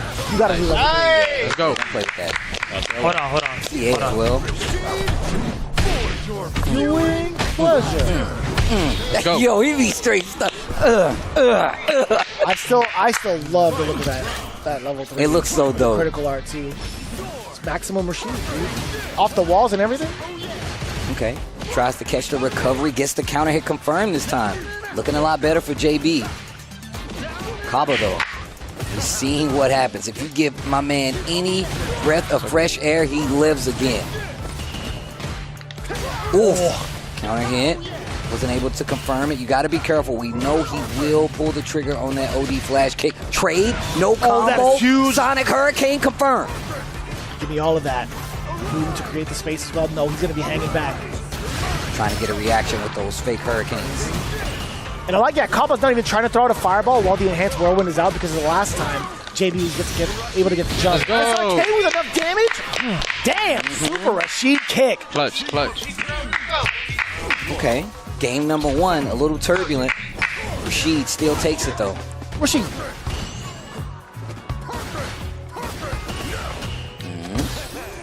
Okay. JB playing a little better. Once again, though, you can't put Caba in any situation where there's signs of life. Bam, sit him back. Oh, fake out. Sonic Blade keeps him in place. That would have worked out. The enhanced whirlwind. Ah, I like that. Yeah, Caba preventing Rashid from even getting out of there. With the enhanced jump, perhaps, but either way, JB out of the corner, but a huge deficit. You might be dead. You're hella dead. Not even Medium click on block is 0. Remember that. You need to spend anything else. That cancel combo more than enough. Oh. So scary too. Wake up. Sorry, not wake up. In between. Going with the OD flash kick. JB confidently trying to walk down Caba. Caba waiting his turn. Great anti-air. Caba with the spacing looking so good right now.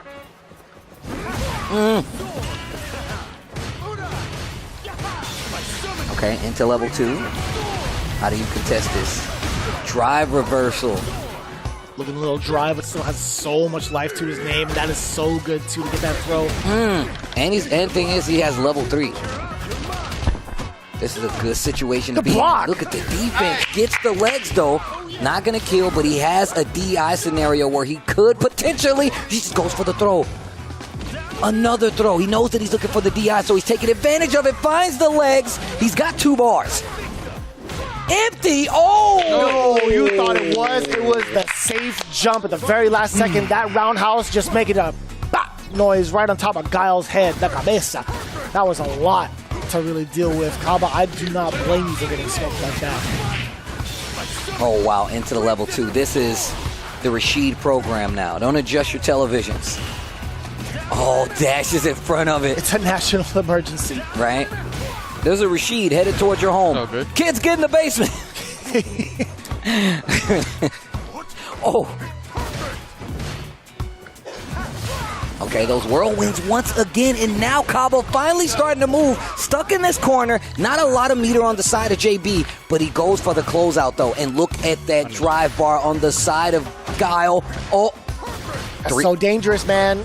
3 bars, though. 3 bars, though.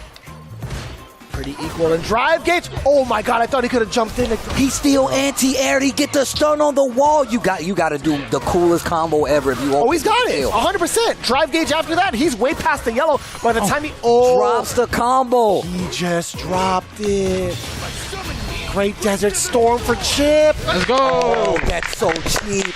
JB takes it over Caba. That's going to be another 10 points Go boost. for Cloud9. What a way to spin this around, bro. 20 points for Cloud9 over Bandits, the champions. This is big news. Big news for the scoreboard. What's even bigger than that? We got the champ coming in with his presence, his aura as the anchor spot. And look who is coming up to play. As we had talked about it, it is Boost time to face off against one of the Raging Bulls. Boost versus Bull, who's going to take it? Boost versus the Bull. You know, it's funny because I've been seeing I've been watching Boost play in the locker room in the back, and literally he's got a Jamie too. My man's got a Jamie. Now, obviously, we're not going to see the Jamie. Oh, so, I actually did ask him about that. I'm like, would you ever pull out the Jamie in a tournament? He's like, I have this character specifically for Zangief, and guess who he's playing up against? And looking at the way it went down in week number 2, it was relatively close. Bandits actually came away with it 25 points to 20. We had that sudden death battle. It could be the same exact story here, but as it stands right now, MenaRd actually lost to Boost during their last encounter. And MenaRd had played the Blanca against Boost's Ken. Here we go, the Blanca play coming in from the side of MenaRd. We did talk about Jamie being a possibility for Boost. It is highlighted currently, but I'm a firm believer of if it ain't broke, don't fix it. You got the W last time with Ken. Let's see if he can do it again. He has a pretty outstanding record against Be careful when he does MenaRd. that hop jump with Blanca. He EXDP'd you last night. Yo, so you know how I told you that you could EXDP the drive rush into the bunny hop? I don't think you can in the corner. I don't think you can. Good, he's good, bro. Yeah, I don't think you can. Don't do it. Don't do it. Alright. Yeah, so don't do it. I'm just saying. Like a dime in the center. Let's go, Boosty! Let's go. I like how Ken's asking for the dap. Like, bro, dap me up, bro. Against everybody. Yep. Everybody. I need your help. Help me. Help me. These red jean shorts on Blanca. I don't know how I feel about those. I'm about the color, though. Overall. Oof. No, those are jean shorts, not overalls. I'm so sorry. I'm so sorry. His original costume has overalls. I'm gonna poke him. All right, I need to stop with my pen. I'm gonna. Okay, I'm sorry. Jesus Christ! That hurt. Oh. Gets the throw. Fake out right there. Maybe trying to get a OD uppercut reaction out of him. Man, that rich dude, that is such a great harassment too. The crouching medium punch from Blanca. Yeah, it's really good. You have to space it out something crazy. Not for him. He can just throw it out there willy-nilly. Yeah. And that's what I mean. If you're fighting the character, you really got to space away from that crouching medium. Yep, see? I see what you mean. My bad. Makes a lot of sense. Okay. Amateur. Amateur calls him out. Top 2 to the corner. This is where Ken excels still. Ooh. Ooh, That was a counter hit sick link. confirm. He's got the links. Ooh. Crouch strong, says it on his license plate. I'm telling you, bro. I forgot. Can CRMP. Man, I love the delays from Bruce, but I even love the defense more from MenaRd. Yeah. Taking his character, especially Blanca, known for being able. Oh, great punisher. Level 2? Yes. Go. Level 1. I'm close to dying. meter. Yo, yikes from the rooftop up to Mal. It just echoes over the city. Bam. That's got to be in a video game sometime. Oh. I love how Mena is approaching this matchup, not falling victim to the craziness that Boost kind of puts out there. Forces you to play a scramble-heavy game. Mena keeping it solid. Crazy fundamentals gets the knockdown. I'm loving the slow pace up until this point. Wait, let me hold my breath on this one. Changing it up completely. Changing gears. Lightning Beast set up. Blanca-chan. Welcome to the gift shop. Level 1. Blanca-chan out of there. Oh, the delay confirmed with the stand light kick. Boost. You're teaching me. Crouch heavy. Oh, I like that. Oh, punishable. Well within range. Crouch heavy. That could have been dangerous. Perfect parry. Punish counter. I'm out. Neutral jump. Block a chance back in the game. Backdash. Oh, he gets the hit. Oh, but he went in for the burnout. Okay, gotta be careful. Oh my gosh, just a little. There we go. Size travel shimmy to get the kill. Touch through the night shot. First one this season. That's actually the very first one this season. I was waiting for that. Bro, I did it for you. I gotta tell you right now, I've been literally other places in the world, other countries, and people walk up to me, hey, can you say it on camera, man? I love it. It's so funny. But here we go. Get back into it. Everybody loves Ken level 2, dude. Huh? To the corner? That's Flujin Nightshot. Yeah, That's gotta bro. be on a t-shirt. Eventually. Put it on my t-shirt. I already got a Ken shirt I'm gonna on. sign it. Oof. Damn. It's like getting hit with a log, brother. Oof. And look at the life lead with nothing but pokes. Oh, I've said pokes, but gets the confirmed drive rush. It's looking a lot better for Mena. No anti-air. I'll go. This is much of a different story too. MenaRd with a huge life lead towards the end of that. Okay, gets the Let's forward get it. throw. Back-to-back forward throws. Go for a third. There. You know what? I like that. He was testing the defense first. He's gonna do it again. Is that 4? You get the pickup? Yo, Excuse Bruce, you're teaching me. My God, me? He get up. is cooking. He is absolutely cooking. This guy, Boost. Way of the dragon, dude. Boost Lee. I say Boost Mobile, bro.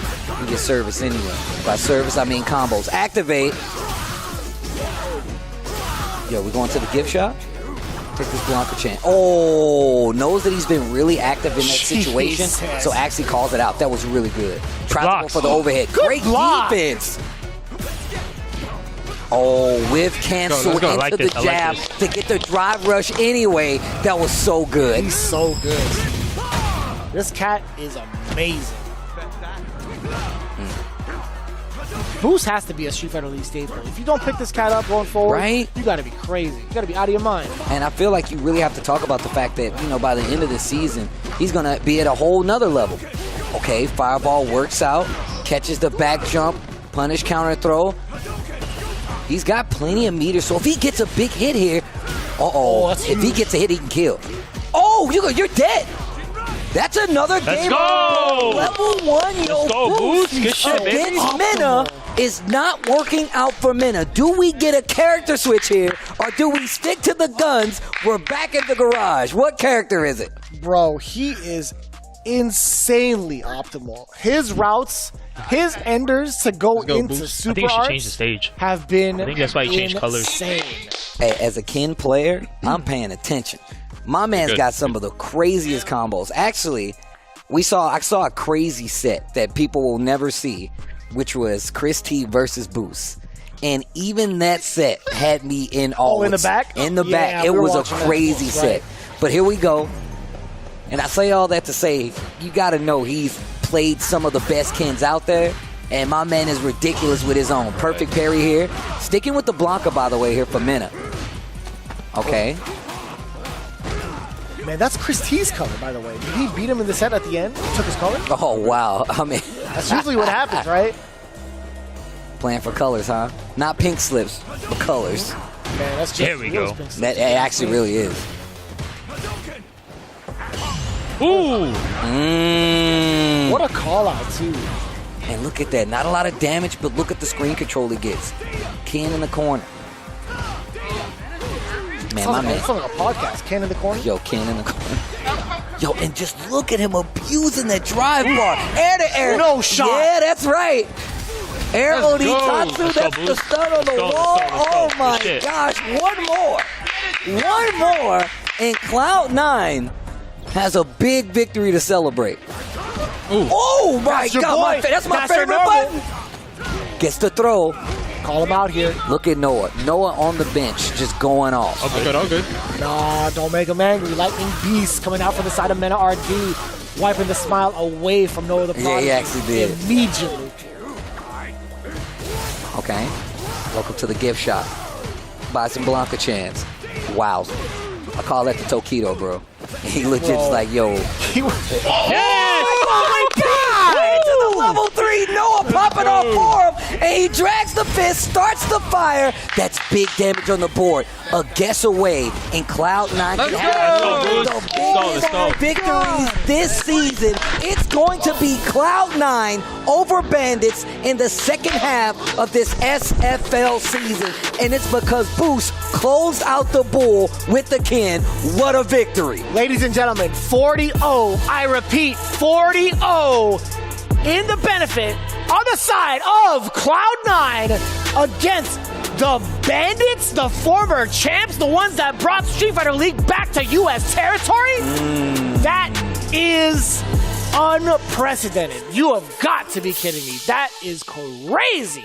I can't wait to see. I think this puts them back in first place, if I'm not mistaken. Back in first place, You if I'm will not mistaken. first place. You will first. No, not yet. Sorry.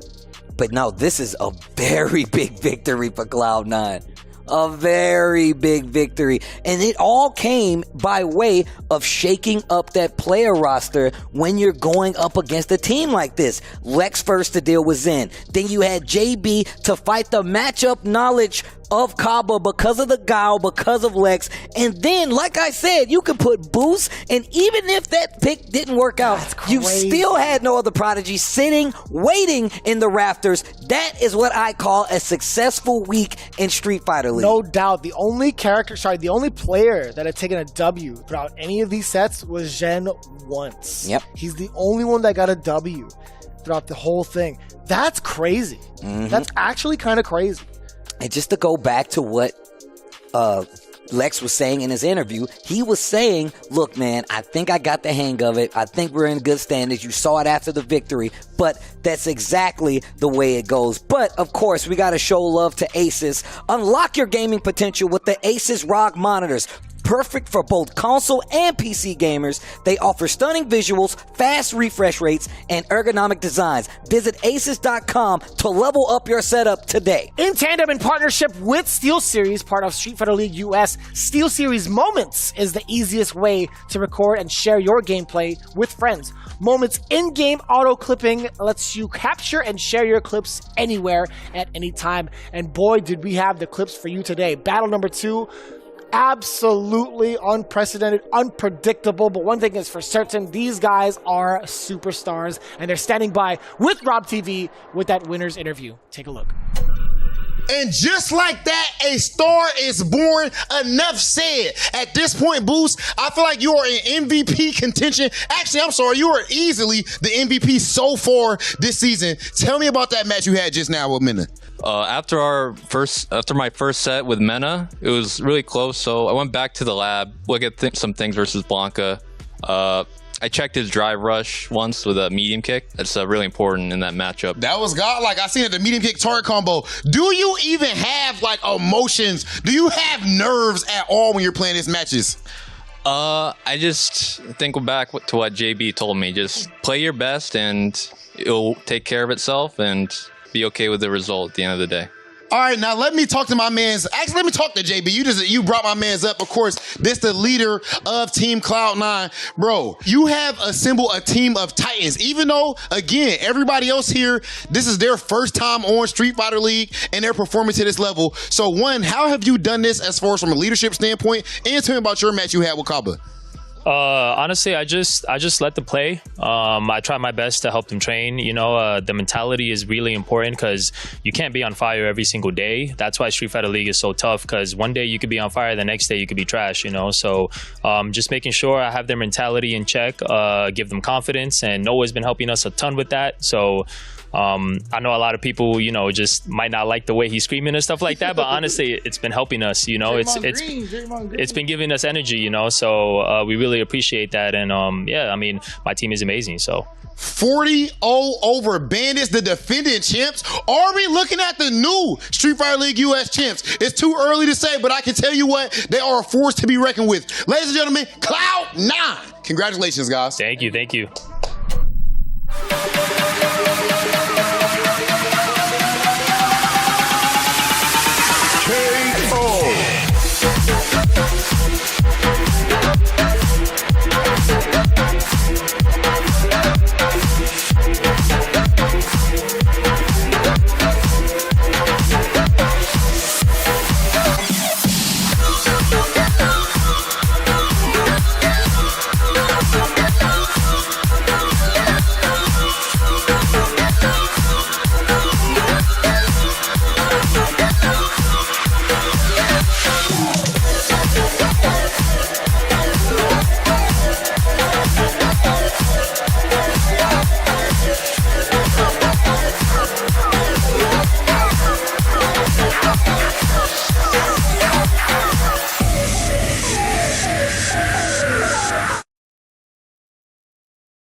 With that banger of a match from match 2, we gotta go on to the final one. It's the marquee matchup. We got Red Rooster going up against Fighting Spirit. And we talked about how many points Red Rooster absolutely needs. Well, guess what? They got the home field advantage. Let's talk about the order coming in from Fighting Spirit. First up, we got Oil King with that Rashid. NL followed second with Akuma. Then DCQ with the Bison, or potentially JP. Your thoughts, Steve? I think, once again, Fighting Spirit, no matter what team you have, your lineup is going to be in trouble, no matter what. Just, I feel like the team composition is too strong.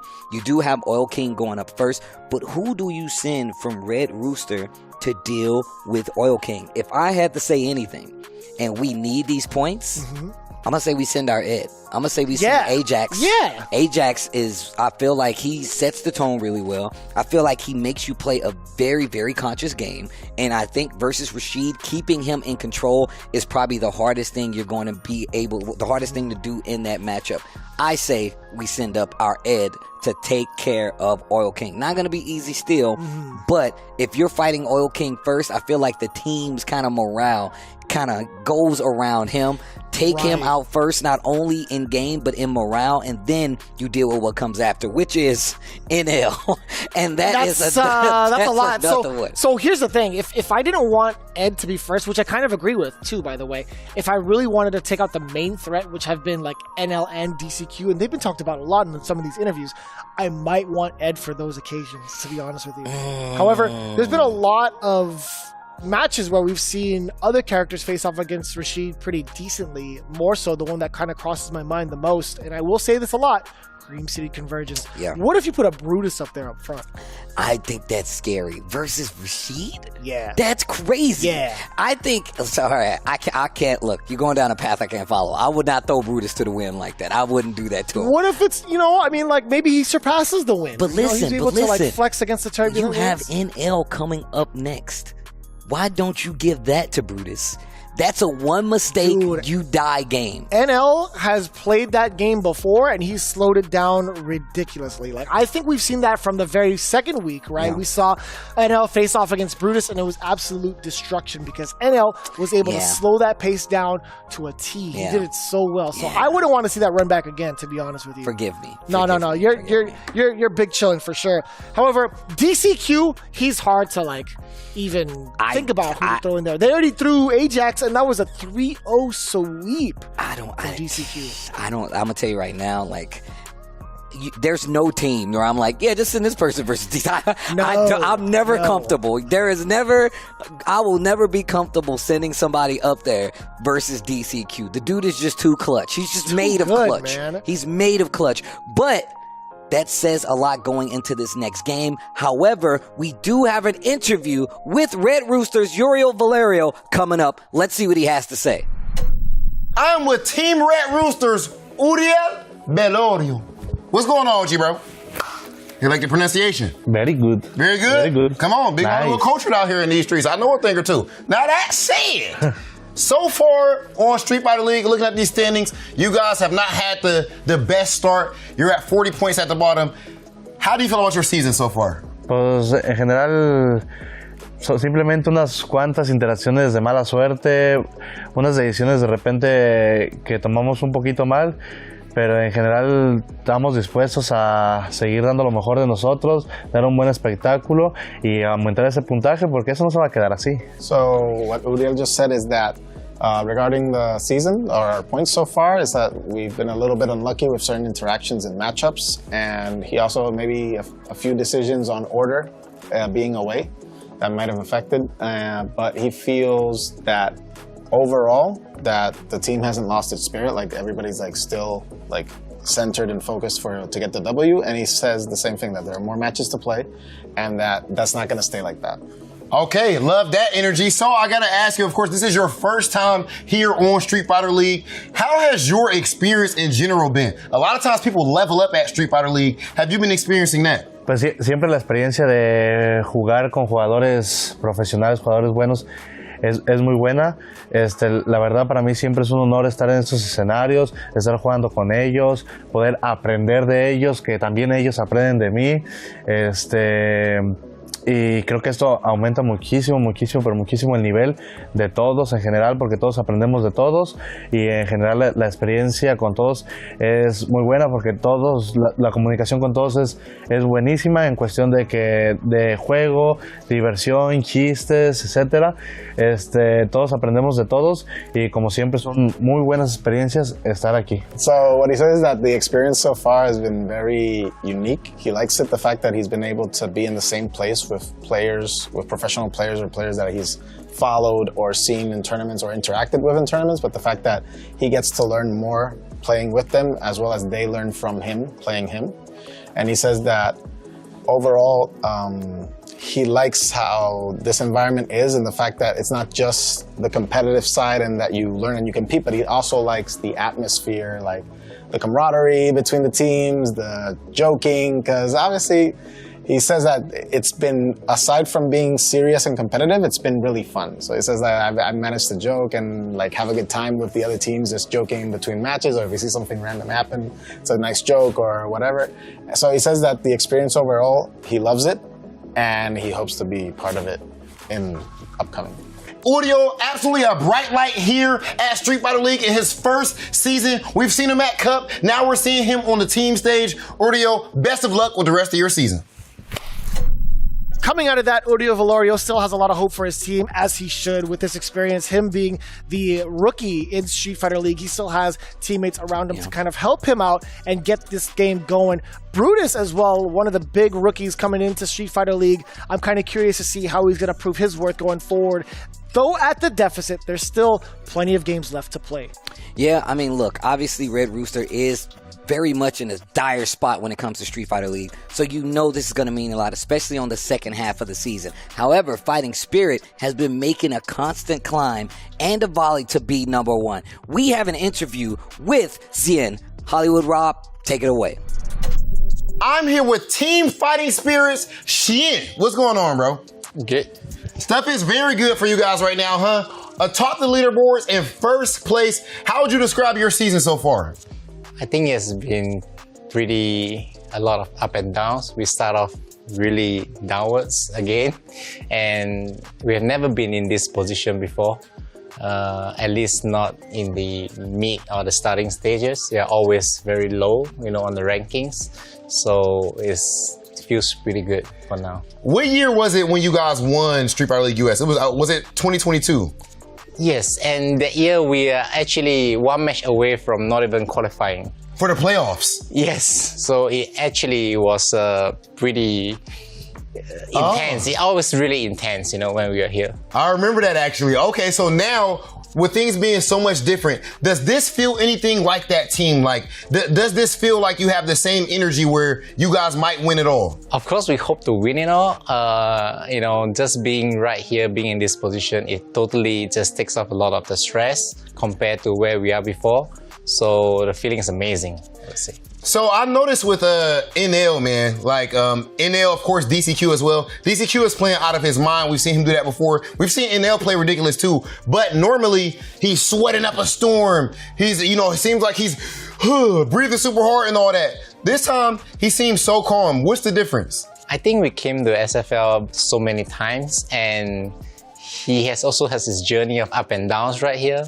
And it feels really good to see him grow as a player, to become where he is, like he doesn't feel as nervous anymore, and he starts performing really well.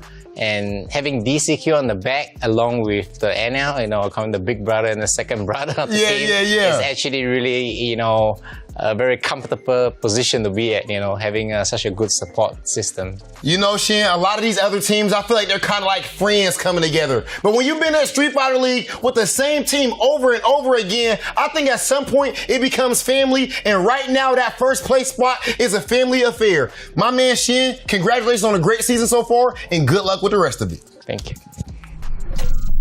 My man Cien being as humble as ever. Where's my Gaimin Gladiator that I'm so used to seeing on the streams, brother? Come on now. Let me see some of the energy that you're used to throwing out. We actually saw him randomly after one of the days of shooting. He was like big chilling. I want to see that version of Cien come out. You know what I'm saying? I want to see that type of confidence, that type of attitude. I want to see Attitude Era Cien come into Street Fighter League. Look, you got to remember, though, this is why I call him the scientist. He's very methodical. He needs a clipboard. He writes it down. Then he goes back to the lab. Scientists need breaks, too, guys. They do, and then they smoke on said breaks. Don't smoke, kids. We're going into our next match, Red Rooster versus Fighting Spirit. It's going to be Brutus versus Oil King to start us off. A switch-up is what you said they needed. A switch-up is what you got. Let's see if Brutus can change the fate of Red Rooster. Nice. Oh, and then an early DI to get it started. Big damage on the board. Yeah, play like a nut. Suppress him. Oh. My man's reaching right now, trying to find a hit. It's so fun to just hear him go. Rah! Trying to chase after him. Here comes Oil King. Oh, the jump What a in call knee. out. And look at that drive bar. Oh, a little too early for the SPD, though. Okay. This is still doable. SPD, back throw. I like that for the corner positioning. Oh. You're hella dead. That makes a lot of sense. And that's going to be the first round for Brutus. Remember, these first two team battle sets are first to two and worth 10 points. Take the momentum, get these 10 points. Brutus doing good right now versus Oil King. Oh, the chop. Chop, too. Great way to interrupt that drive rush. Oh, you thought the rest of it was coming out? Guess what? It's just a single chop into the SPD. Give it to me. Oh, get out of here! Yeah. Oh, Boris Dynamite! Yeah! That's sick. Okay. Just keep it like you're doing. I love that. Flex. Small boy, big turn. He's back. As long as you keep... He's reclaimed the throne. Maintain the neutral, it's going to be hard for him. Supersize him. Look, I'm going to tell you right now, I just found out recently that my man Brutus is a construction worker. My man is chewing gum like he's a construction worker, bro. If anything, when you did the chop, just like if you're kind of unsure if it's gonna reach, then don't do it because like he automatically committed. Yeah, what happened was I tried to drive rush, but sometimes you get the target combo. It's annoying. Oh, okay, I see. I tried to drive rush. Yeah, that was an execution error. It's all good though. That's fine. As long as you stay attentive to the ground and air, we're good. Good. Don't use the equipment. Make it intimate. Formed in secrecy. The fighting spirit lives on. Oh, wow. Here we go. That was pretty deep, though. Yeah, you like that? Oh. I like the patience already, though. I can tell you that. Gets the throw early on. Stepping on the gas right now. It's Oil King. Oh. Soar. Oh, no. That was mad far. Yeah, that was that life punch me? SPD. Okay. Spinning mixer OD gets the corner positioning. Oil King. With a small life lead here. That's nothing to Geef, though, by the way. Life leads are a figment of your imagination when Geef is involved. Soar plus frames. Uh-oh. Parried it. I like that. Oh, wow. Oh. How do you get out of here, though? Just inching forward, just like that, but fights back. Damn, the splash! You weren't even near the water at the beach. And he tried to go for a reset. That was a good read, blocks the low.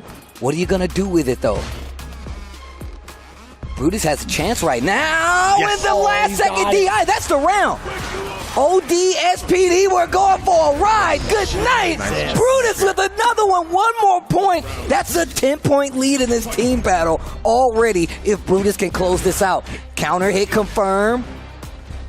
He really likes to look for these resets. And I get it because for Geef, his combos a lot of times are going to be these big SPD callouts. That's what it feels like.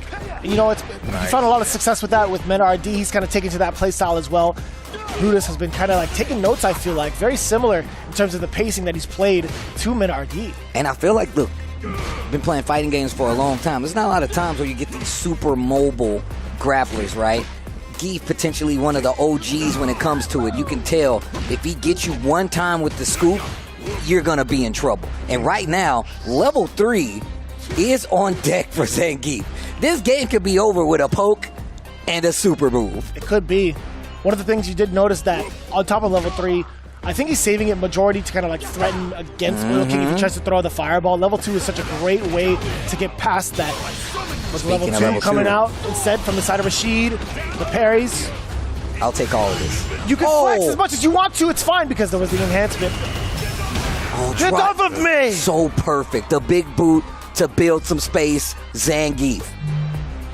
Great drive reversal. The overhead wasn't looking for it, then follows up with a throw.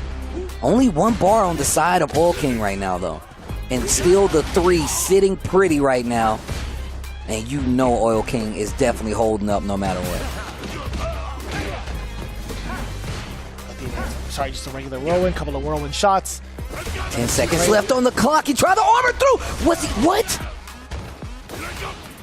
4 seconds. He's back dashing for his life. 3, 2, 1. Not much Brutus can do about that. He's gonna have to hold it. And just running the clock. You talked about how DCQ got to play last time, or just Brutus got to play last time versus NL, and he just slowed it down to a crawl. Maybe that was the input they gave him. Like, look, just take your time.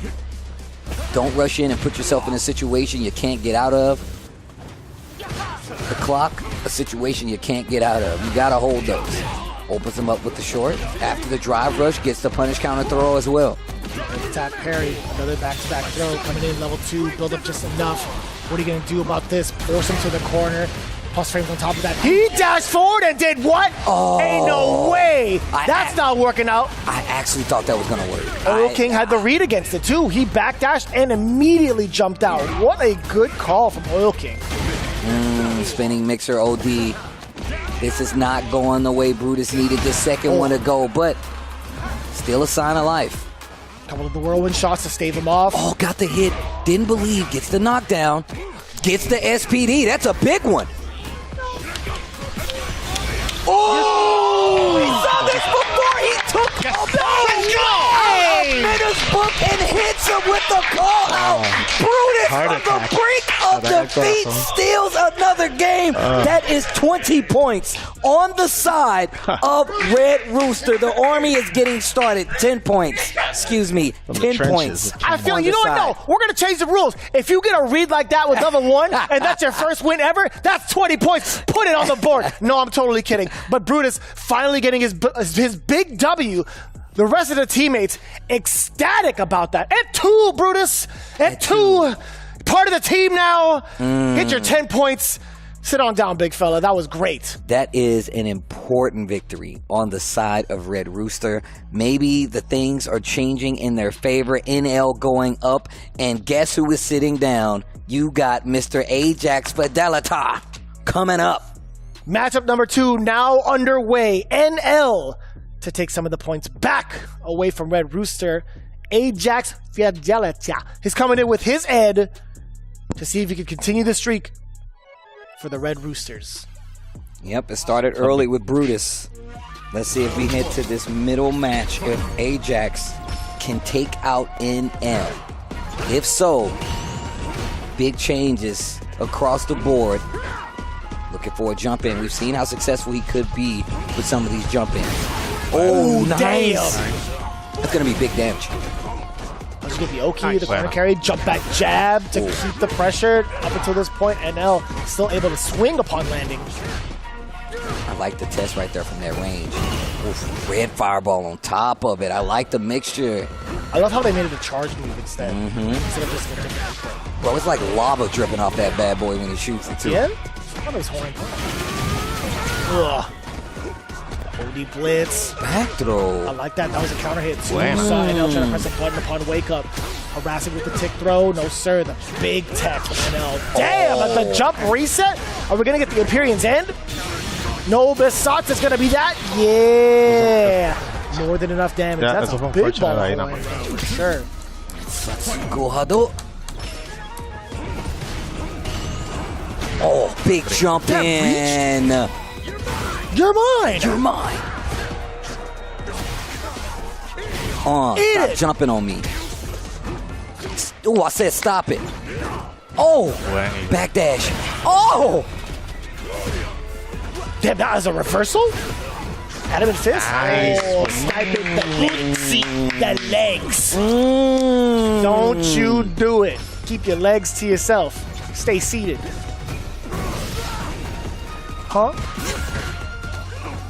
Gets the throw. NL trying to get started. One round apiece. There's the air-to-air again. Jump back jab. I said no. Wow. Wait a minute. Dive kick clipped him. He Wait said a minute. yes. Looking for a jump, maybe a demon flip once again. Just waiting for it, right? I have to commend him for playing this ground game so confidently versus Akuma. Especially after kind of setting the precedent with the OD flicker, so... Oh, wow, knows he has to jump. No, he tried to jump. He did the fast one to actually catch him. That was so good, Ajax. I like that was so good, Ajax. Oh, he knows he's a chip, but you better be careful. He's got a lot of bar there. Game number 1 goes to Ajax. Fidelicha. I like I just did. Fidelicha. The better he gets, it's unintelligible. He can't even say anything. He can't, dude. You just gotta combine the names afterwards. Ajax. That's what he means. That's how it should be. All jokes aside, though, NL looking pretty upset, and so is Ajax. Yo, coming up again. He's got to be 100% on some of these bad boys. These uppercuts have been landing. Oh, caught the recovery. Caught the recovery of the parry, and now he has him in the wall. Tried to go for an uppercut, and it still left him safe. And now you know he's going to try to take his turn back. Really close to getting that DI on the wall. Backs up a little bit to kind of set the stage for it. Defense on the side of Ajax right now. He has to hold all of these, too. He can't afford to neutral jump. The wall splat, he was hella up there, too. And that's going to be a closeout. And I love the fact that NL was like, I know what's going to happen. You're going to try to jump. Let me get space. Make you have to respect the fireball and guess for the DI. Came a lot later than he thought. Big bait on the OD uppercut. Ajax make him pay. No. Oh, the backdash. Damn, why is he so ready for that with the kill rush, too? Oh, good spacing on NL side. He's close to this wall, though. Tries to jump, gets baited with the stand heavy. That should be the round. And one more could spell something special coming for Red Rooster. I definitely thought you said smell something special. I was going to say it's the hot sauce in the air right now. I can see Brutus on the bench like, yo, does he have this? He's stepping up. He's like, I got to stand up to get in close. I got to make sure. My man looks like he's standing on the side of a NASCAR loop right now, like he's in the pit. Like he's ready for he's ready for it, to come in for a pit stop. He couldn't stay seated. Man, I'm loving this back and forth right now, too. The patience of it all, too. It's been so, like, methodical on both ends. Yeah. In regards to, like, how these matches have started, too. Oh, missed the DP, maybe?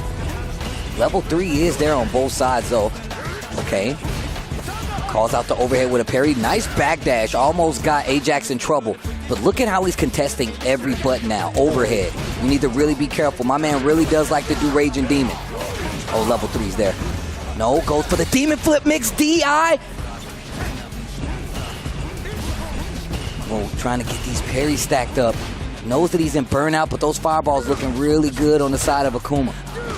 Do you spin level 3 if you get the hit, though? Oh. Another throw. He knows that he's looking for the hit.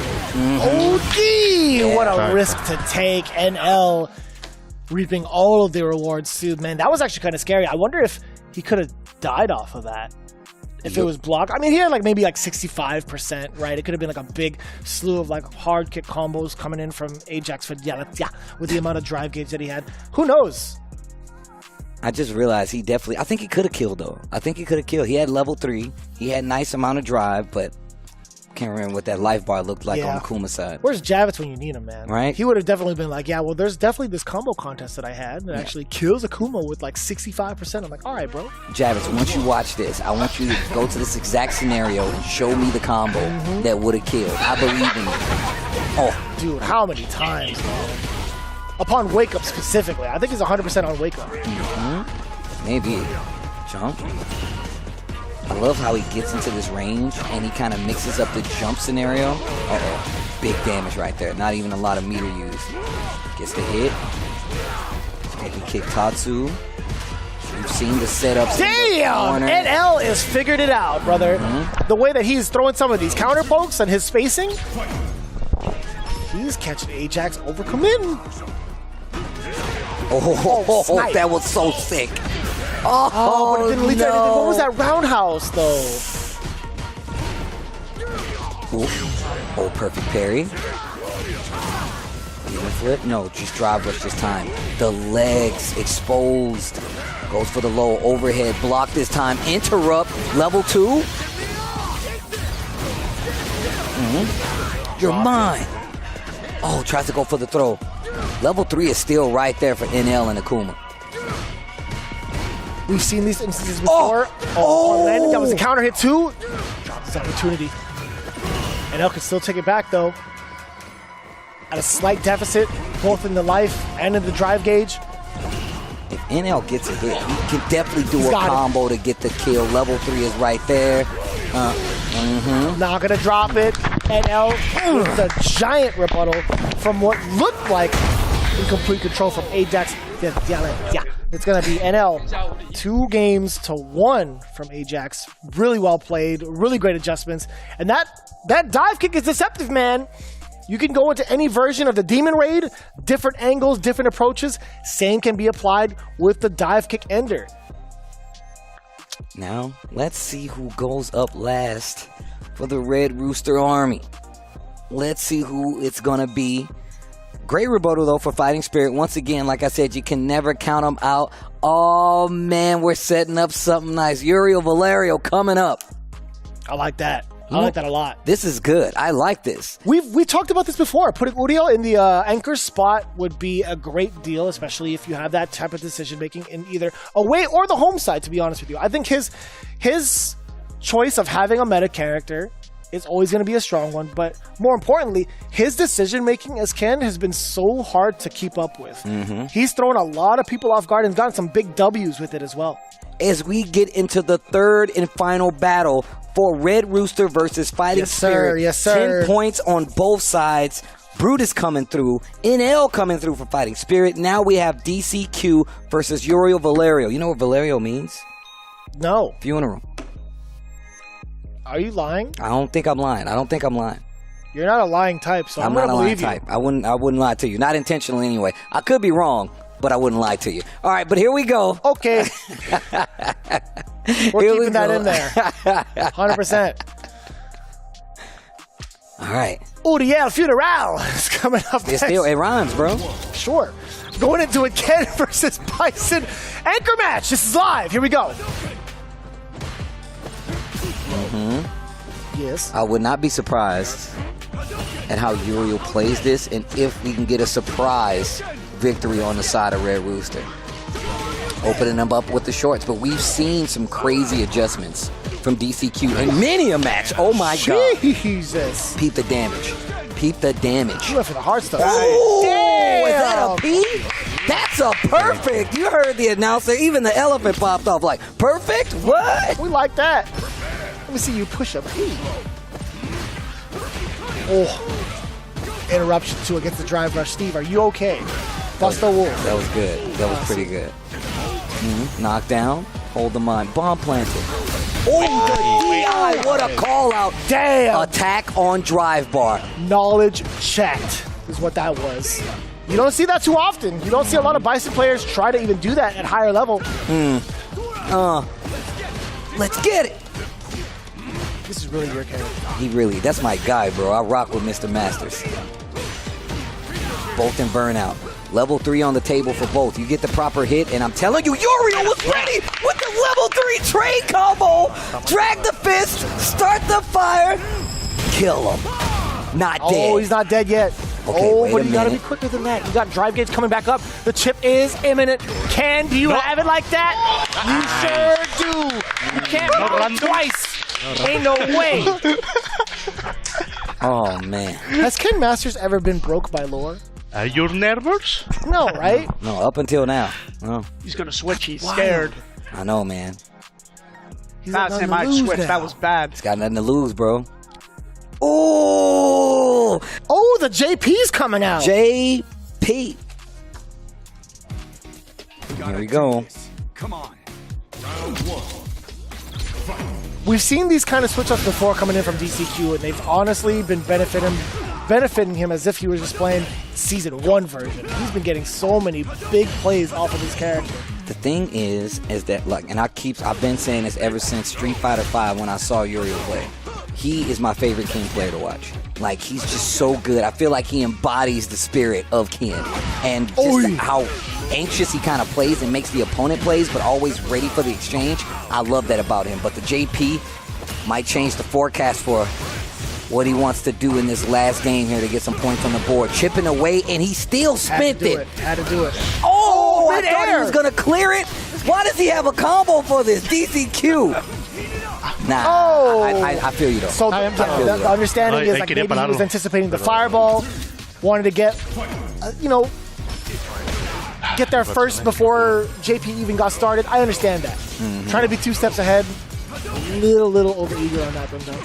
That low medium kick is so active. I hate it, bro. Far. It's still so good. Wow. Oh no. Yeah, fighting while he has that departure above his head, not the best thing to do. You got to be careful. Reads the parry, gets the throw. He's in burnout. Let out the Psycho Holy Ghost. Damn, they're Psycho and Holy? They're Psycho and Holy, bro. That's why they're so powerful. Yo, I love this Ken outfit. I know people don't, but I rock. The time has come. The bell is rung. Why you know that I'm a star, boy. Blood, sweat, and tears. I've been struggling for years. Sorry. Oh, man. The costume switch, I respect that. Uriel Valorio back into the fray. Ken with the gray hair and the stubble. Ooh, his eyebrows are still black. Does he dye his eyebrows or does he dye the rest of his hair? I can't tell. He dyes the eyebrows. It's for the effect. Ooh, that was sick. Oh. Hey, that's not too bad. Like, I mean, it is a side switch, it is a back throw, but it could have been far worse with the amnesia applied on you. And I like that he's using drive rush to actually outrun the departure. That way he doesn't have to worry about it staying on screen. Good. Stopping the Jinrai. Oof. Oh. That up close game not faring for him. And the way he comes down with the cane. Dead. It's assault with a deadly weapon. Assault with a deadly ghost. Ghost is already dead. What? That's why it's deadly. Oh. Perfect. Tatsu. Drive rush gets the throw. Remember, this is best of 5, first to 3 in this last spot. Oh, you tried to option select that? DCQ, he was ready for the option select? Okay. Oh, what a response. And it wasn't even telegraphed either. And to the level 3, this guy, DCQ, not gonna kill, but it's not looking too good for Uriel right now in Red Rooster.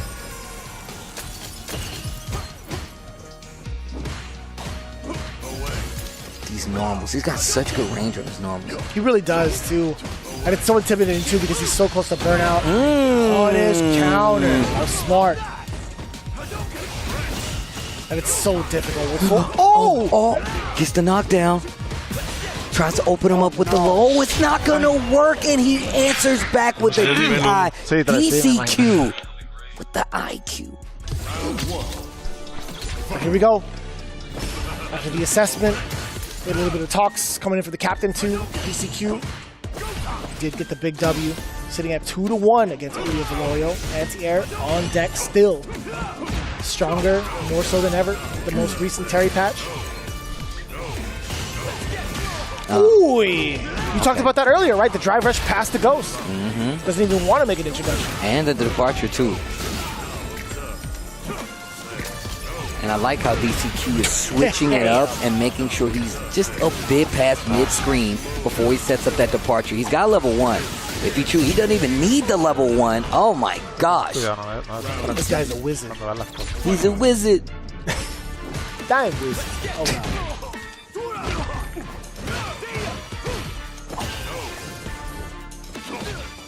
Man. It's such a scary space. So, that space is dangerous, man. Crouch medium kicks, standing medium kicks. Yeah, we saw it right now. DCQ utilizing both. Oh. Almost had a successful jump in right there, but DCQ just plays so sound in these situations. Just the buttons that JP has, so difficult to deal with. Even if you throw out compact normals as a counter poke, it's not going to be as reliable. Udio hasn't found a way to successfully counter DCQ's approach. Level 3, no? Man's playing footsies, bro. Oh, into the level 3. That's going to be the end. Oh, in ruin. That's how this ends for Red Rooster. But they didn't go home empty-handed. They did get 10 points. That's by way of Brutus. 30 overall for Fighting Spirit. That still leaves them in a great spot. And obviously, like you said, it's not going to be easy no matter what, man. This is why I said DCQ in that last spot, I actually don't know who He's so good, too. Like, even if he took the L in the very first game, he's always come back like 2 times, 3 times as strong. And at the end of the day, DCQ will be that major threat on any team. Yeah. Him as an individual, he's so sound with the game. He's so smart. His game sense is insanely high no matter what player you throw up against him. He's going to be truly a remarkable force and also like something that's going to be dangerous going forward, especially into a playoff scenario. You spoke of sound of the game. Shout outs to Steel Series. The Steel Series Arctics Nova Pro is the official headset of Street Fighter League US, enhanced with premium high-fidelity drivers and sonar software. The Nova Pro is ideal for any fight you take on. Shoutouts to Steel Series for holding us down and being one of the supporters here for Street Fighter League. And if you guys have been tuning in, you guys have been taking in all of the experiences that you see on your screen. Not only leveling up those experiences, you can level up your gaming with Asus ROG monitors designed for both console and PC gamers. The Asus ROG offers various panel types, including stunning OLED displays and the highest refresh rates. Visit asus.com to elevate your experience today. Ladies and gentlemen, we got ourselves our final match already over and done with as we get into our standings. But before all that happens, we got to check in with the winning team, Fighting Spirit, standing by with Roberto Television. And still, Fighting Spirit is atop the standings with 200 points. But when you look at the top team versus the lowest team on the standings, you would normally think it was going to be a blowout. Was that harder than you expected? Yes, we think about it because you just know for that they just need to play. Not much pressure, so the opponent like that is very dangerous. So we cannot relax. We still prepare a lot. Want to be lane, of course. All right, and then your match that you had with Brutus, the read he went for at the end, it seems like he was just on point. How did you feel about your match with Brutus? I think today he played really good. It's really good, but in the end he do the 1-bar super. I do ESRB catch me. For me, I'm really sad because I think if I can catch the 1-1, I think I can win. Because the first game I played very bad. I think second game I played okay. But in the end, just like you said, he do it on the point, the 1-bar super, catch my ESDB. He know that. You know, all the give play, if they want play good, they need to read right. Yeah. Yep. But in the end of the day, Oil King, we can talk all about that match. You guys weren't able to get the victory. And in the end of the day, you are currently in the first place spot after 7 weeks. But in week 8, you are going to be going up against Team FlyQuest, who's in second place. How do you feel about that matchup and how important is it? No, I don't need to explain a lot. It's very important because no matter which team win, guarantee will go to the first place. I think almost guarantee, right? So it's very important now, no matter for our team or for FlyQuest, of course. So I think it will be very exciting match. It's definitely going to be exciting. We cannot wait to see it. Team Fighting Spirit, of course, this collective has won a Street Fighter League US Championship before, and they are trying to do it again. Congratulations on your win. Thank you. Thank you.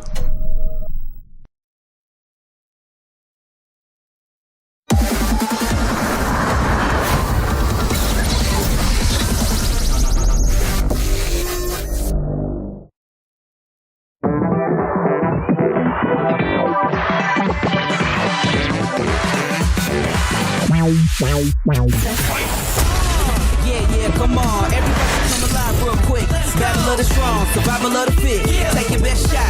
Hope you don't miss.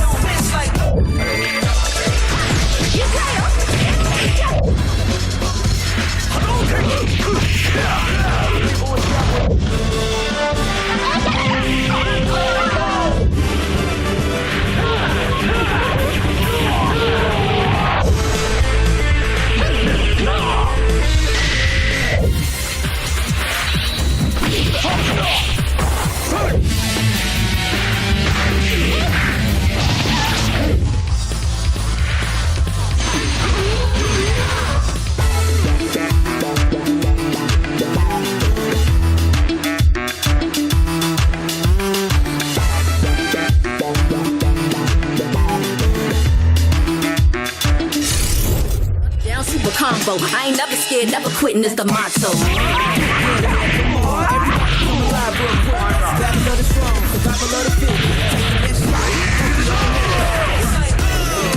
Yeah, come on. Everybody come alive real quick. Battle of the strong, survival of the fit. Take your best shot, hope you don't miss. A new challenger is among us. They can take it high, you can take it much farther. Fast with the hands, eat Honda. Defend my legacy with strength and honor. I'm the greatest ever. No way I can't beat this. Showdown, this is my dream.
Is not headed for disaster, as you say. The Exalted One's awakening is simply the first step towards the birth of a brand new world. Everything will be destroyed to be born anew. We're going to finish the work that Red started. We won't let you awaken it. I get it that you want to protect Ratha. But all you're doing is making him suffer.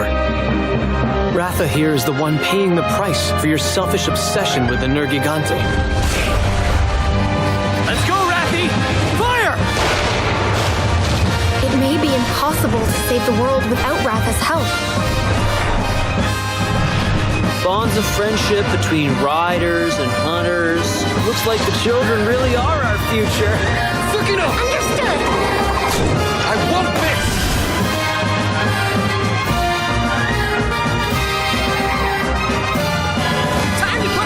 To the test! This is where it all ends.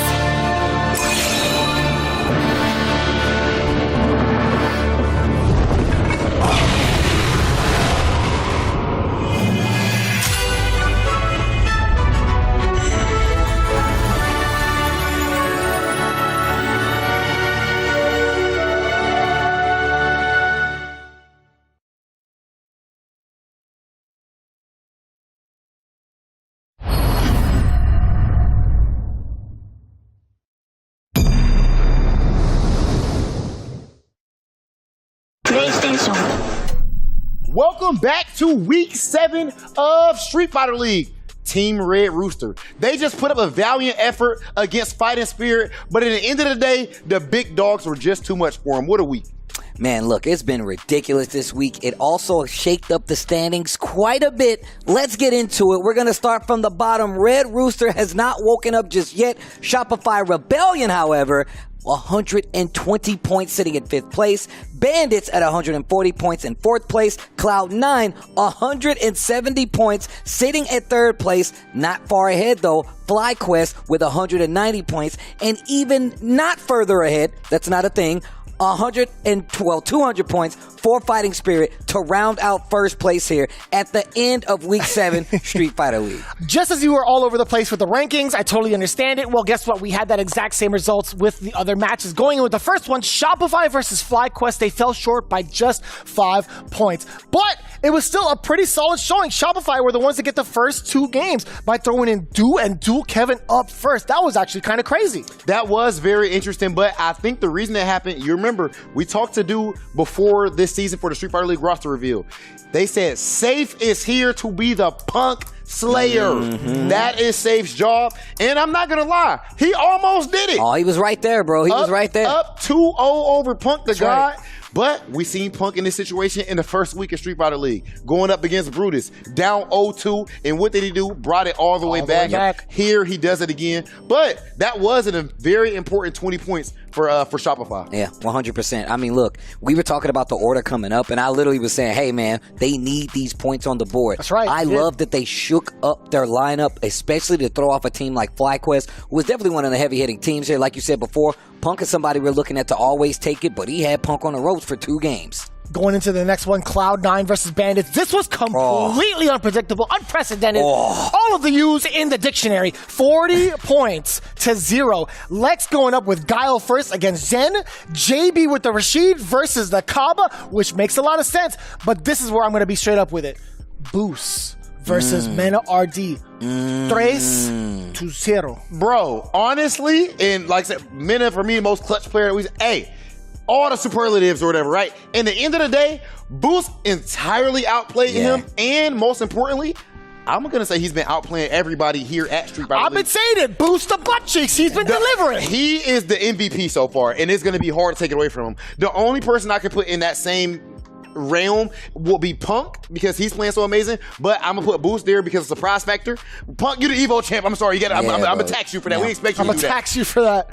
But Dual Kevin has also been up there for me too. But Boost, man, getting that right there over my man's up. In the end of the day, MenaRd, when it's the clutch factor, he plays even better. Absolutely dominated him. That was ridiculous. Dude, I'm gonna tell you right now, just going even back to that Cloud9, and once again, this is a part of like the shakeup. One of the things I questioned last week, I was like, why would you not put Lex up in that matchup when you know he has the XP? This is exact kind of results. JB versus Caba gotta be one of my favorite matches, just based off the strategy that was attached to it. That gave them a 40-point game in that matchup versus Bandits, the champs. That's something that not every team is going to be able to do. I don't know many teams is going to be able to do that this season. So shout outs to Cloud9 for switching up the lineup, getting a 40-ball game, and getting big points on the board.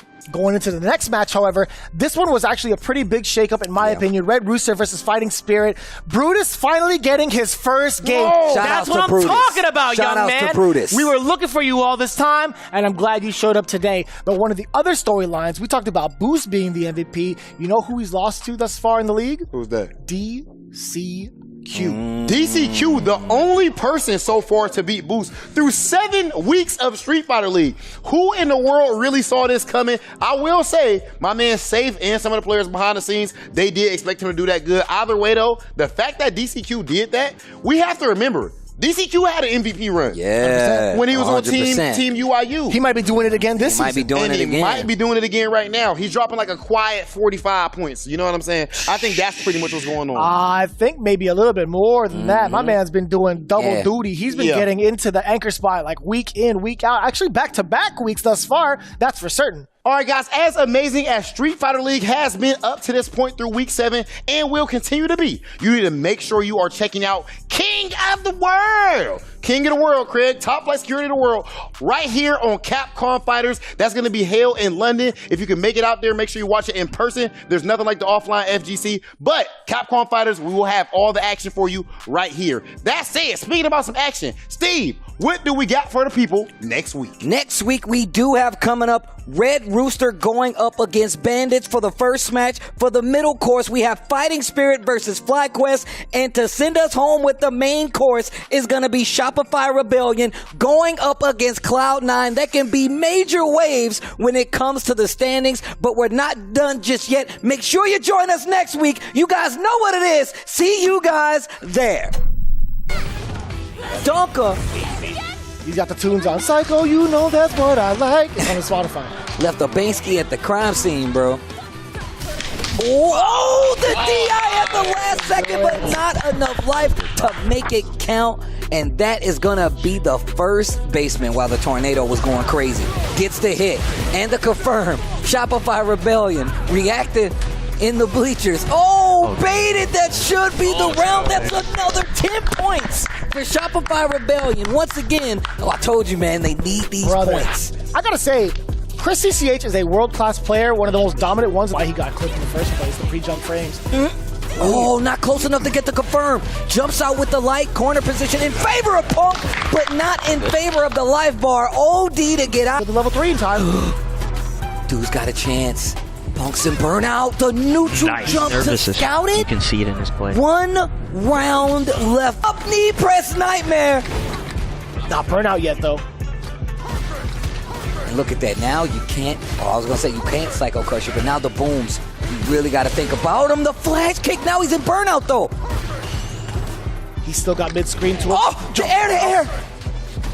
Dashing up, Zen overextending, and it got him killed. That is going to be 10 points for %. Drive gauge after that. He's way past the yellow. By the time he drops the combo. He just dropped it.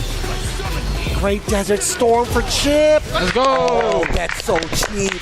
JB takes it over Caba. That's going to be another 10 points. Go. Pick up. Yo, Excuse Bruce, me? You're teaching me. My God, He is cooking. He is absolutely cooking. To the level 3, Noah popping off for him, and he drags the fist, starts the fire. That's big damage on the board. A guess away, and Cloud9 can have the biggest victories this season. Sign of life. One of the whirlwind shots to stave him off. Oh, got the hit. Didn't believe. Gets the knockdown. Gets the SPD. That's a big one. Oh! We saw this before. He took Mena's book and hits him with the... Oh, I said stop it. Oh! Backdash. Oh! Damn, that was a reversal? Had him in fist? Nice. Oh, sniping the legs. He kind of mixes up the jump scenario. Uh-oh. Big damage right there. Not even a lot of meter used. Gets the hit. He kicked Tatsu. You've seen the setups. Damn! NL has figured it out, brother. The way that he's throwing some of these counter. I'm sure he's just a bit past mid-screen before he sets up that departure. He's got level 1. If he doesn't even need the level 1. Oh my gosh.